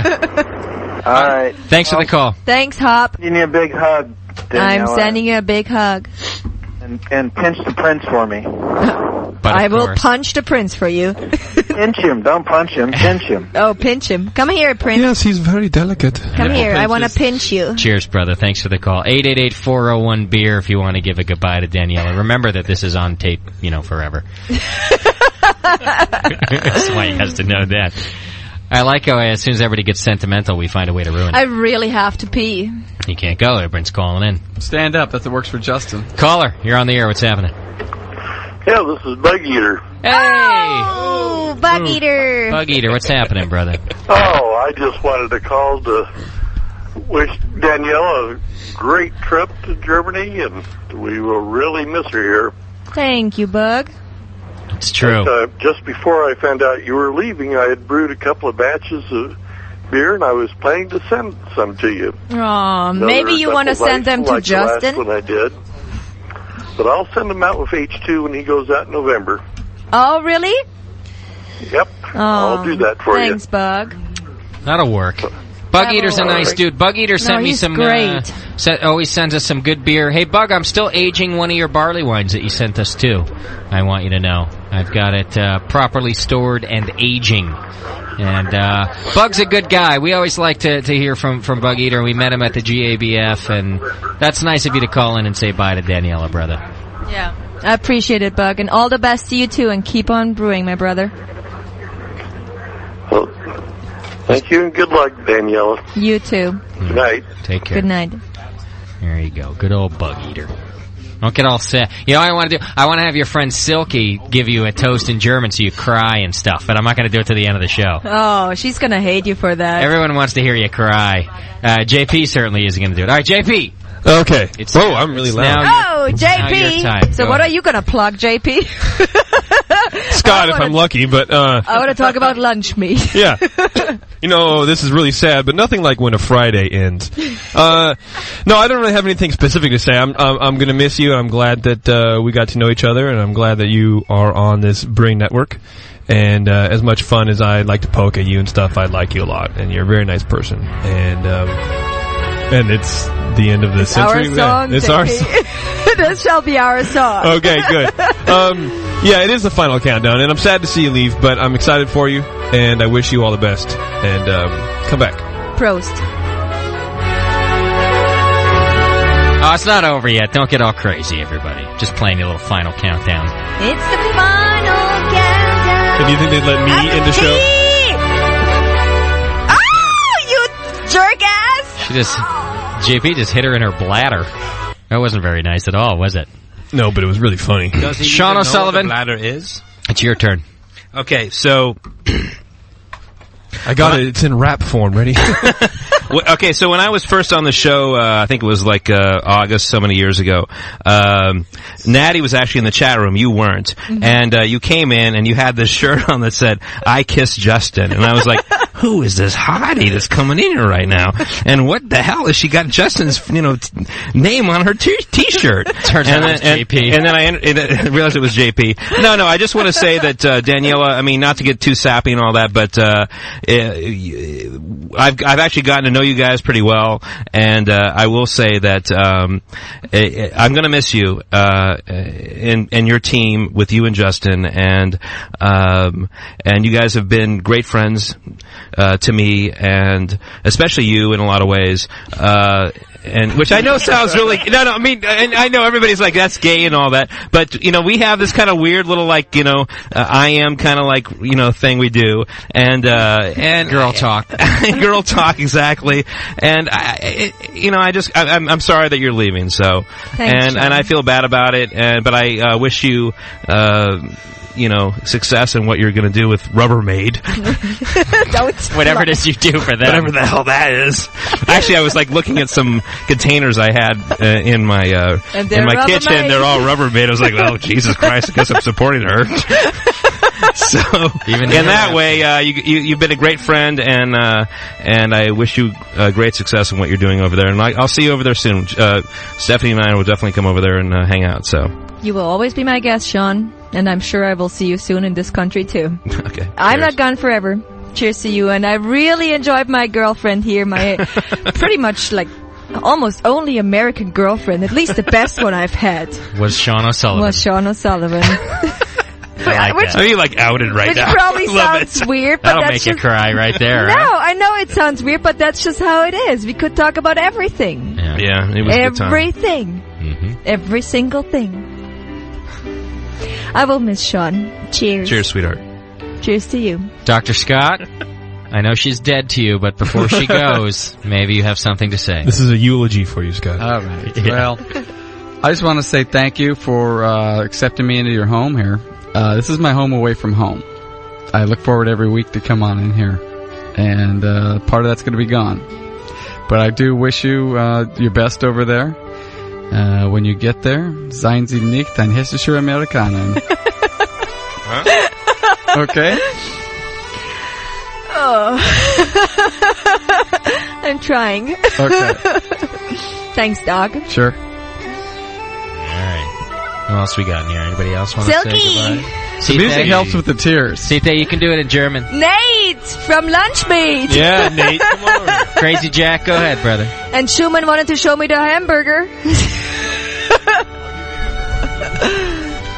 Well, Crazy from the beginning, that when I called... with all these crazy voices, how much you loved it. I remember that. And... I gotta stop the music for that. Oh, the Vinny Puppet wanted to say that he's gonna miss you very much, and that's why he gave you the CHP tonight. Well, you tell him that I hate that freaking bastard. I want to kill him. I want to rub off his stupid head. I would definitely do that. But no, we're going to miss you lots. And, it's not going to be the same around here. That's true. Thanks, Jack. But one thing I want to say, even though you keep saying, yes, Jack. No, thanks, Jack. I think you made the right choice. Anyway. Crazy Jack speaks the truth. He's a wise man. Okay, I just say one sentence. This is Silky, my friend. Of sentences. Whatever I wanted to say, I've already said in the last weeks, and I could be really funny right now, but I'm really not in a funny mood. I'm kind of sentimental, so I'm not going to try to be funny. I can't really say what I want to say in English, and I think you know what I want to say to this occasion anyway, so... I do. But speaking German sucks because nobody understands, so I'm not even going to do that. I'll do it. No, you can do it anyway. It's okay. Do it in German. There's enough people that do understand. Okay. That's so ridiculous and pathetic. I don't think so. Okay. Does that have to be in a context? We could just go to the other room, be all like you and me, and that's it. And now nah, Germans don't share their feelings in public. They do it out for everyone. Okay. I'm just saying that now because everybody wants to make fun of you and me, so I'm just gonna go for that. Do it. Okay, Willi, du weißt... so scheiße. I can't even speak Sag dialect. einfach. It's so stupid. Doch, du kannst es. Niemand versteht uns. Alles ist gesagt. Ich habe alles in die Karte geschrieben, was ich dir zu sagen habe. Ich hoffe, der Flo hört gerade zu. Ja. Das wäre sehr geil. Ich werde dich ohne Ende vermissen. Ich hoffe, dass ich schneller da bin, als es der Nate gerade befürchtet. Ja, ich weiß. Und ich weiß, dass ich alle in der Show vermissen werde. Die Show war der Hammer. Ich bin ganz traurig für alle Zuhörer und all deine Fans. Ich werde dich so sehr vermissen, dass ich viel schneller da bin, als du es dir jetzt gerade wünschen könntest. Das ist alles, wofür ich momentan hoffe. Yeah, try to look all that up. Lass uns heute noch einen schönen Abend haben, cooles Abendessen, ein paar Drinks und das dann alles ehrenhaft und fröhlich beenden und nicht in Tränen. Absolut. Yeah, very nice. This was Silke. She's been my best friend since we were 3 years old. We've known each other since kindergarten, and she came to America. She is actually the reason why I ever came over in the first place, because she got married to Nate, who we all know from Lunch Meat. Yeah. And we do. Hi. 4 years ago, and now Can I say something? it is your anniversary soon, so 4 or 5 years now. 4 years ago, they got married, and when I was done with my master's degree, I came and visited Silke, my best friend, and then I met Justin, and this is how the whole thing started. We talked about you, I think, on air before. You guys were here in Dublin when Justin was doing Coozer. Cooter? Coozer, sorry. Old show. No one knows about it, Nate. Just keep that to yourself. Well, God damn it. I should have put up a to-do and to-don't list. Well, at any rate, not to put anything in the context of the show, but it's great that you've been here and doing this awesome work. And who you are, you make this place shine. So that's awesome. That's good for everybody and whatever efforts you put forth into it, you know, from your heart and everything. And it's really good to know you and to actually have gotten to know you here in America. So it's special that you can take that for the rest of your life, even though it was only 3 years of your life. So, and maybe you'll just come back and now if you can kind of do a dual thing, you can go where you want. Oh, I'm pretty dual. Is that accepted in Germany? More than that, honey. Good Lord. You're awesome, Daniela. It's cool. Thanks, Nate. We'll miss Thank you. you. All right, who's left? All right. Christian? Stephanie. Christian. Bitch fight for the mic. These guys got to fight about it. Well, right. Danielle, Christian. Yeah, I guess I'm going to. Christian brought me an awesome gift. Yeah. Christian, please tell the listeners what you brought to me. Yes. Well, when you get a little second homesick, Yeah. I bottled up you a little bit of the eau de SFB. I really appreciate that. I think that's water. terrific. Polluted San Francisco Bay water. It looks really clean. Need a hazmat suit to transport. settling. Pretty much, you know, I haven't really gotten a chance to know you all that well, but I'm gonna definitely miss you. You know, Scheisse. You know, Scheisse is always good. I was surprised. I got this email from Justin a few days ago saying that you were going to be leaving and doing this thing in back home where you're from, and you know, I'm sad. So thank you, Christian. can't wait to know that you're going to be coming back and doing more of the show out here, back home or back in Germany, Future is wide open. Exactly. Well, Christian, it was a pleasure meeting you and getting to know you, and we've had a few awesome parties here at the house, and I will never forget your baseball hammer that you pulled out on the 4th of July. Yeah, we played stickball. Oh. Yeah. Oh my God, that was manly. Yeah, when she says I'll never forget your baseball hammer, she's talking about a baseball game we played, everybody. Right, Christian? Oh, yeah. That's exactly what it was, absolutely. Yeah. That was too much fun. Yeah, he hits a mean Like, ball. he was the only guy who could actually hit the ball hard and far and effectively. Like a hammer. Like a hammer. Yeah. Very good. Very nice meeting you, Christian, and all the best to you, and keep on brewing. Yeah. Of course. Stephanie? All right. That bitch. I met Danielle and Justin about 7 months ago, and it's just been a blast hanging out with you and getting to know you. And At a swingers club. what's really great is all the beer, the endless beer festivals and events. It's been really nice having another female to hang out with for the long hours. I know. But they've been great. They've been really fun, and I'm going to miss you. And just so you know, Sully and I are in serious training for the next ping pong game.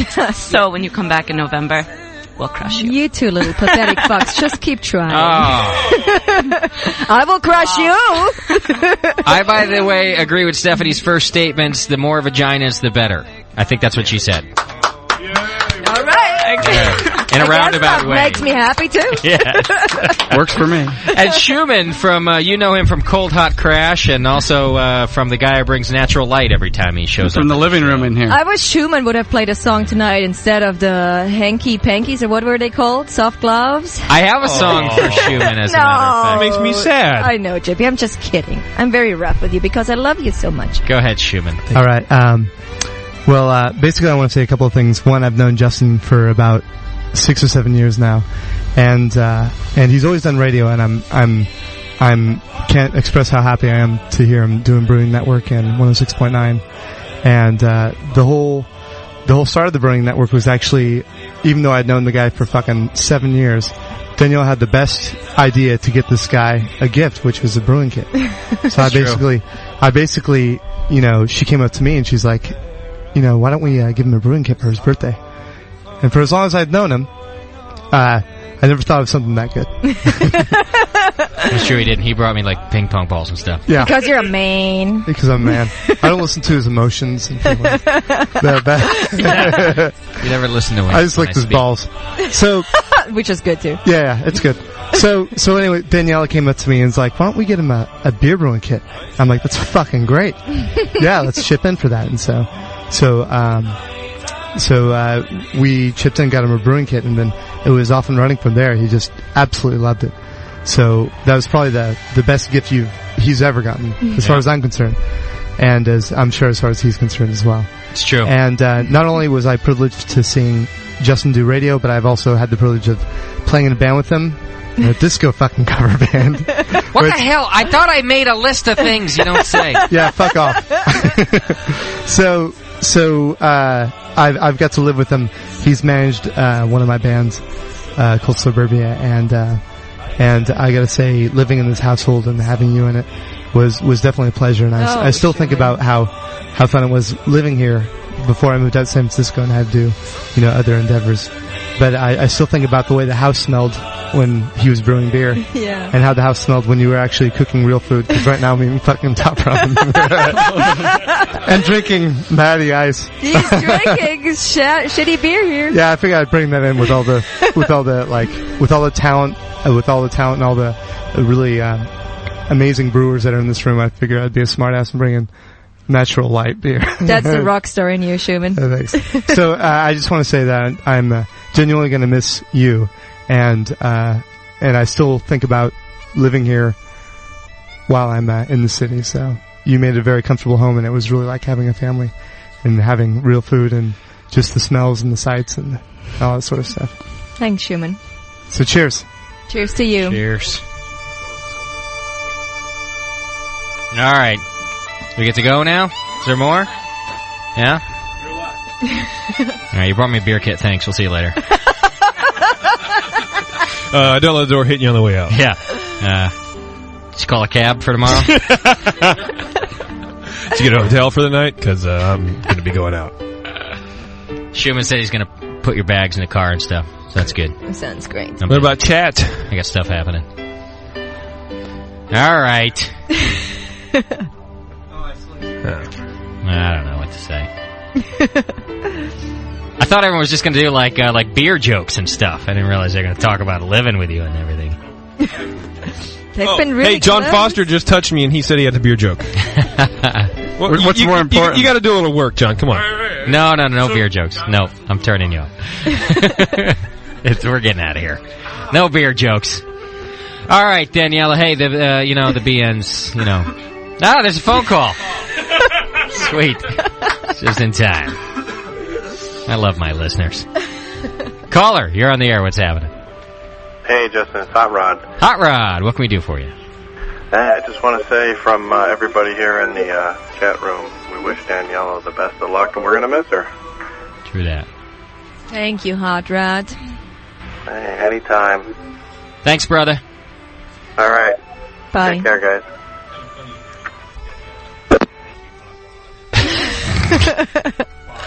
Thanks, Hot Rod. Yeah.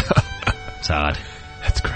All right, I think I speak for everybody, Daniela, when I say, it's just not the same without you. And I got to tell everybody, the fact is, the Brewing Network would not exist without Daniela, having made it happen.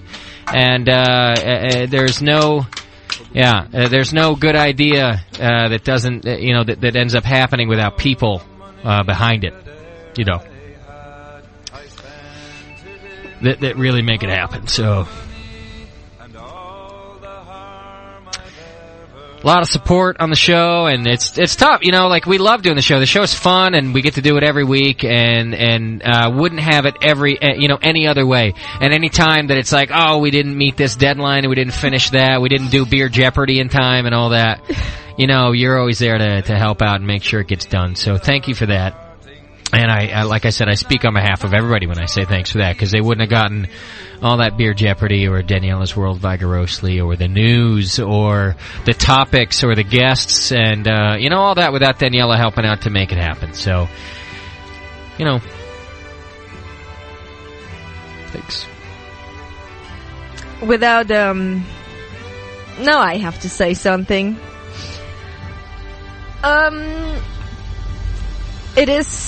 It is crazy to move somewhere where you don't know anything, you don't even really know the language, you don't know the streets, you don't know the stores, you don't know shit, basically. To enter, of course, we've established our life, Justin, and together we have entered this brew world, and to enter this brew world was the saving grace for California to me.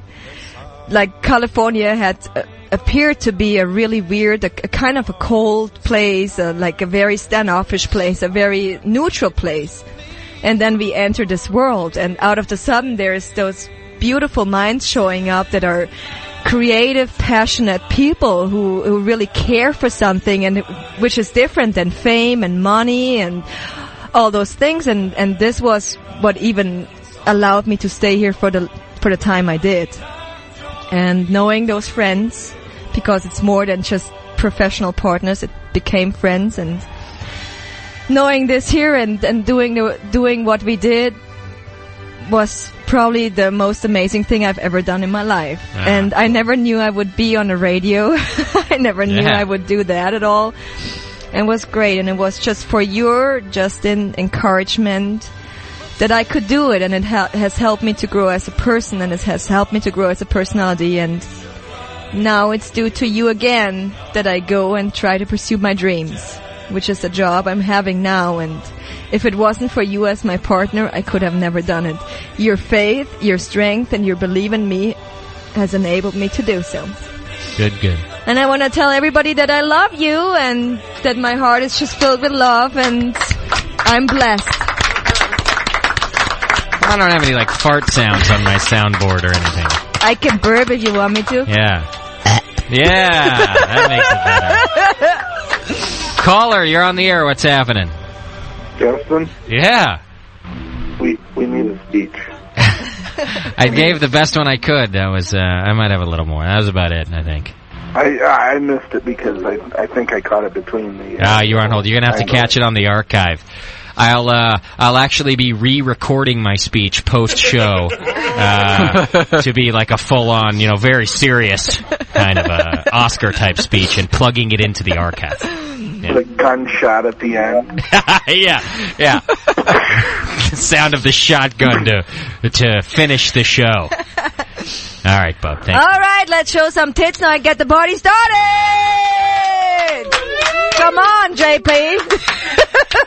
Yeah, that's who we look to show tits now. No one wants to see these old bags. Yes, they do. They're setters, not pointers.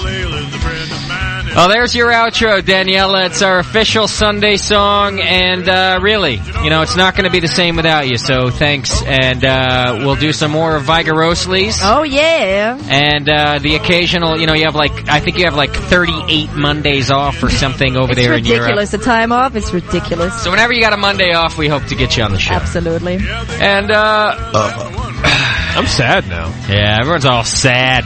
Yeah, because I played that sappy Irish music. I had to take the earphones off. It was too much, right? Oh yeah, I got losing. I had to take the earphones off. I thought of all the other shows out there, and they're gonna have a field day because I played this whole soft sad Irish music crap in the background. I could taste the potato famine. Meanwhile, there's not an Irishman in the room, but I thought it sounded good. Sully's not here? Caller, you're on the air. What's happening? Hey, what's up, man? It's Token, man. Token! Yeah. How'd you like the rap? Did you like our rap? Yeah. No, I didn't. Yeah, thank you, Token. Yeah, I appreciate that.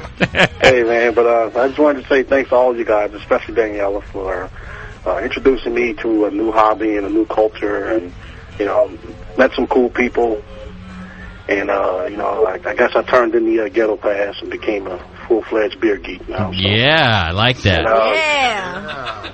Good luck, Daniela. Thank you, Token. Pleasure meeting you, and pleasure drinking your Wild Turkey beer. Yeah. Oh, thanks. Oh, man, that was a ride. Yeah, you brought good beer with you. Oh, yeah. All right, thanks. Hey, Justin. Yeah. How are you? I'd be on my knees until they're bloody red stumps, man. All right. It's true. Thanks, brother. Have a good one, guys. All right, man. We'll see you, Token. That's cool. All right. Everyone said their goodbyes. And that's it. I don't know. We're on the air next week, but who knows what's going to happen. It's going to be very strange. Are you It'll really? be very weird. Yeah, we're on the air next week, I think. Unless I cancel it.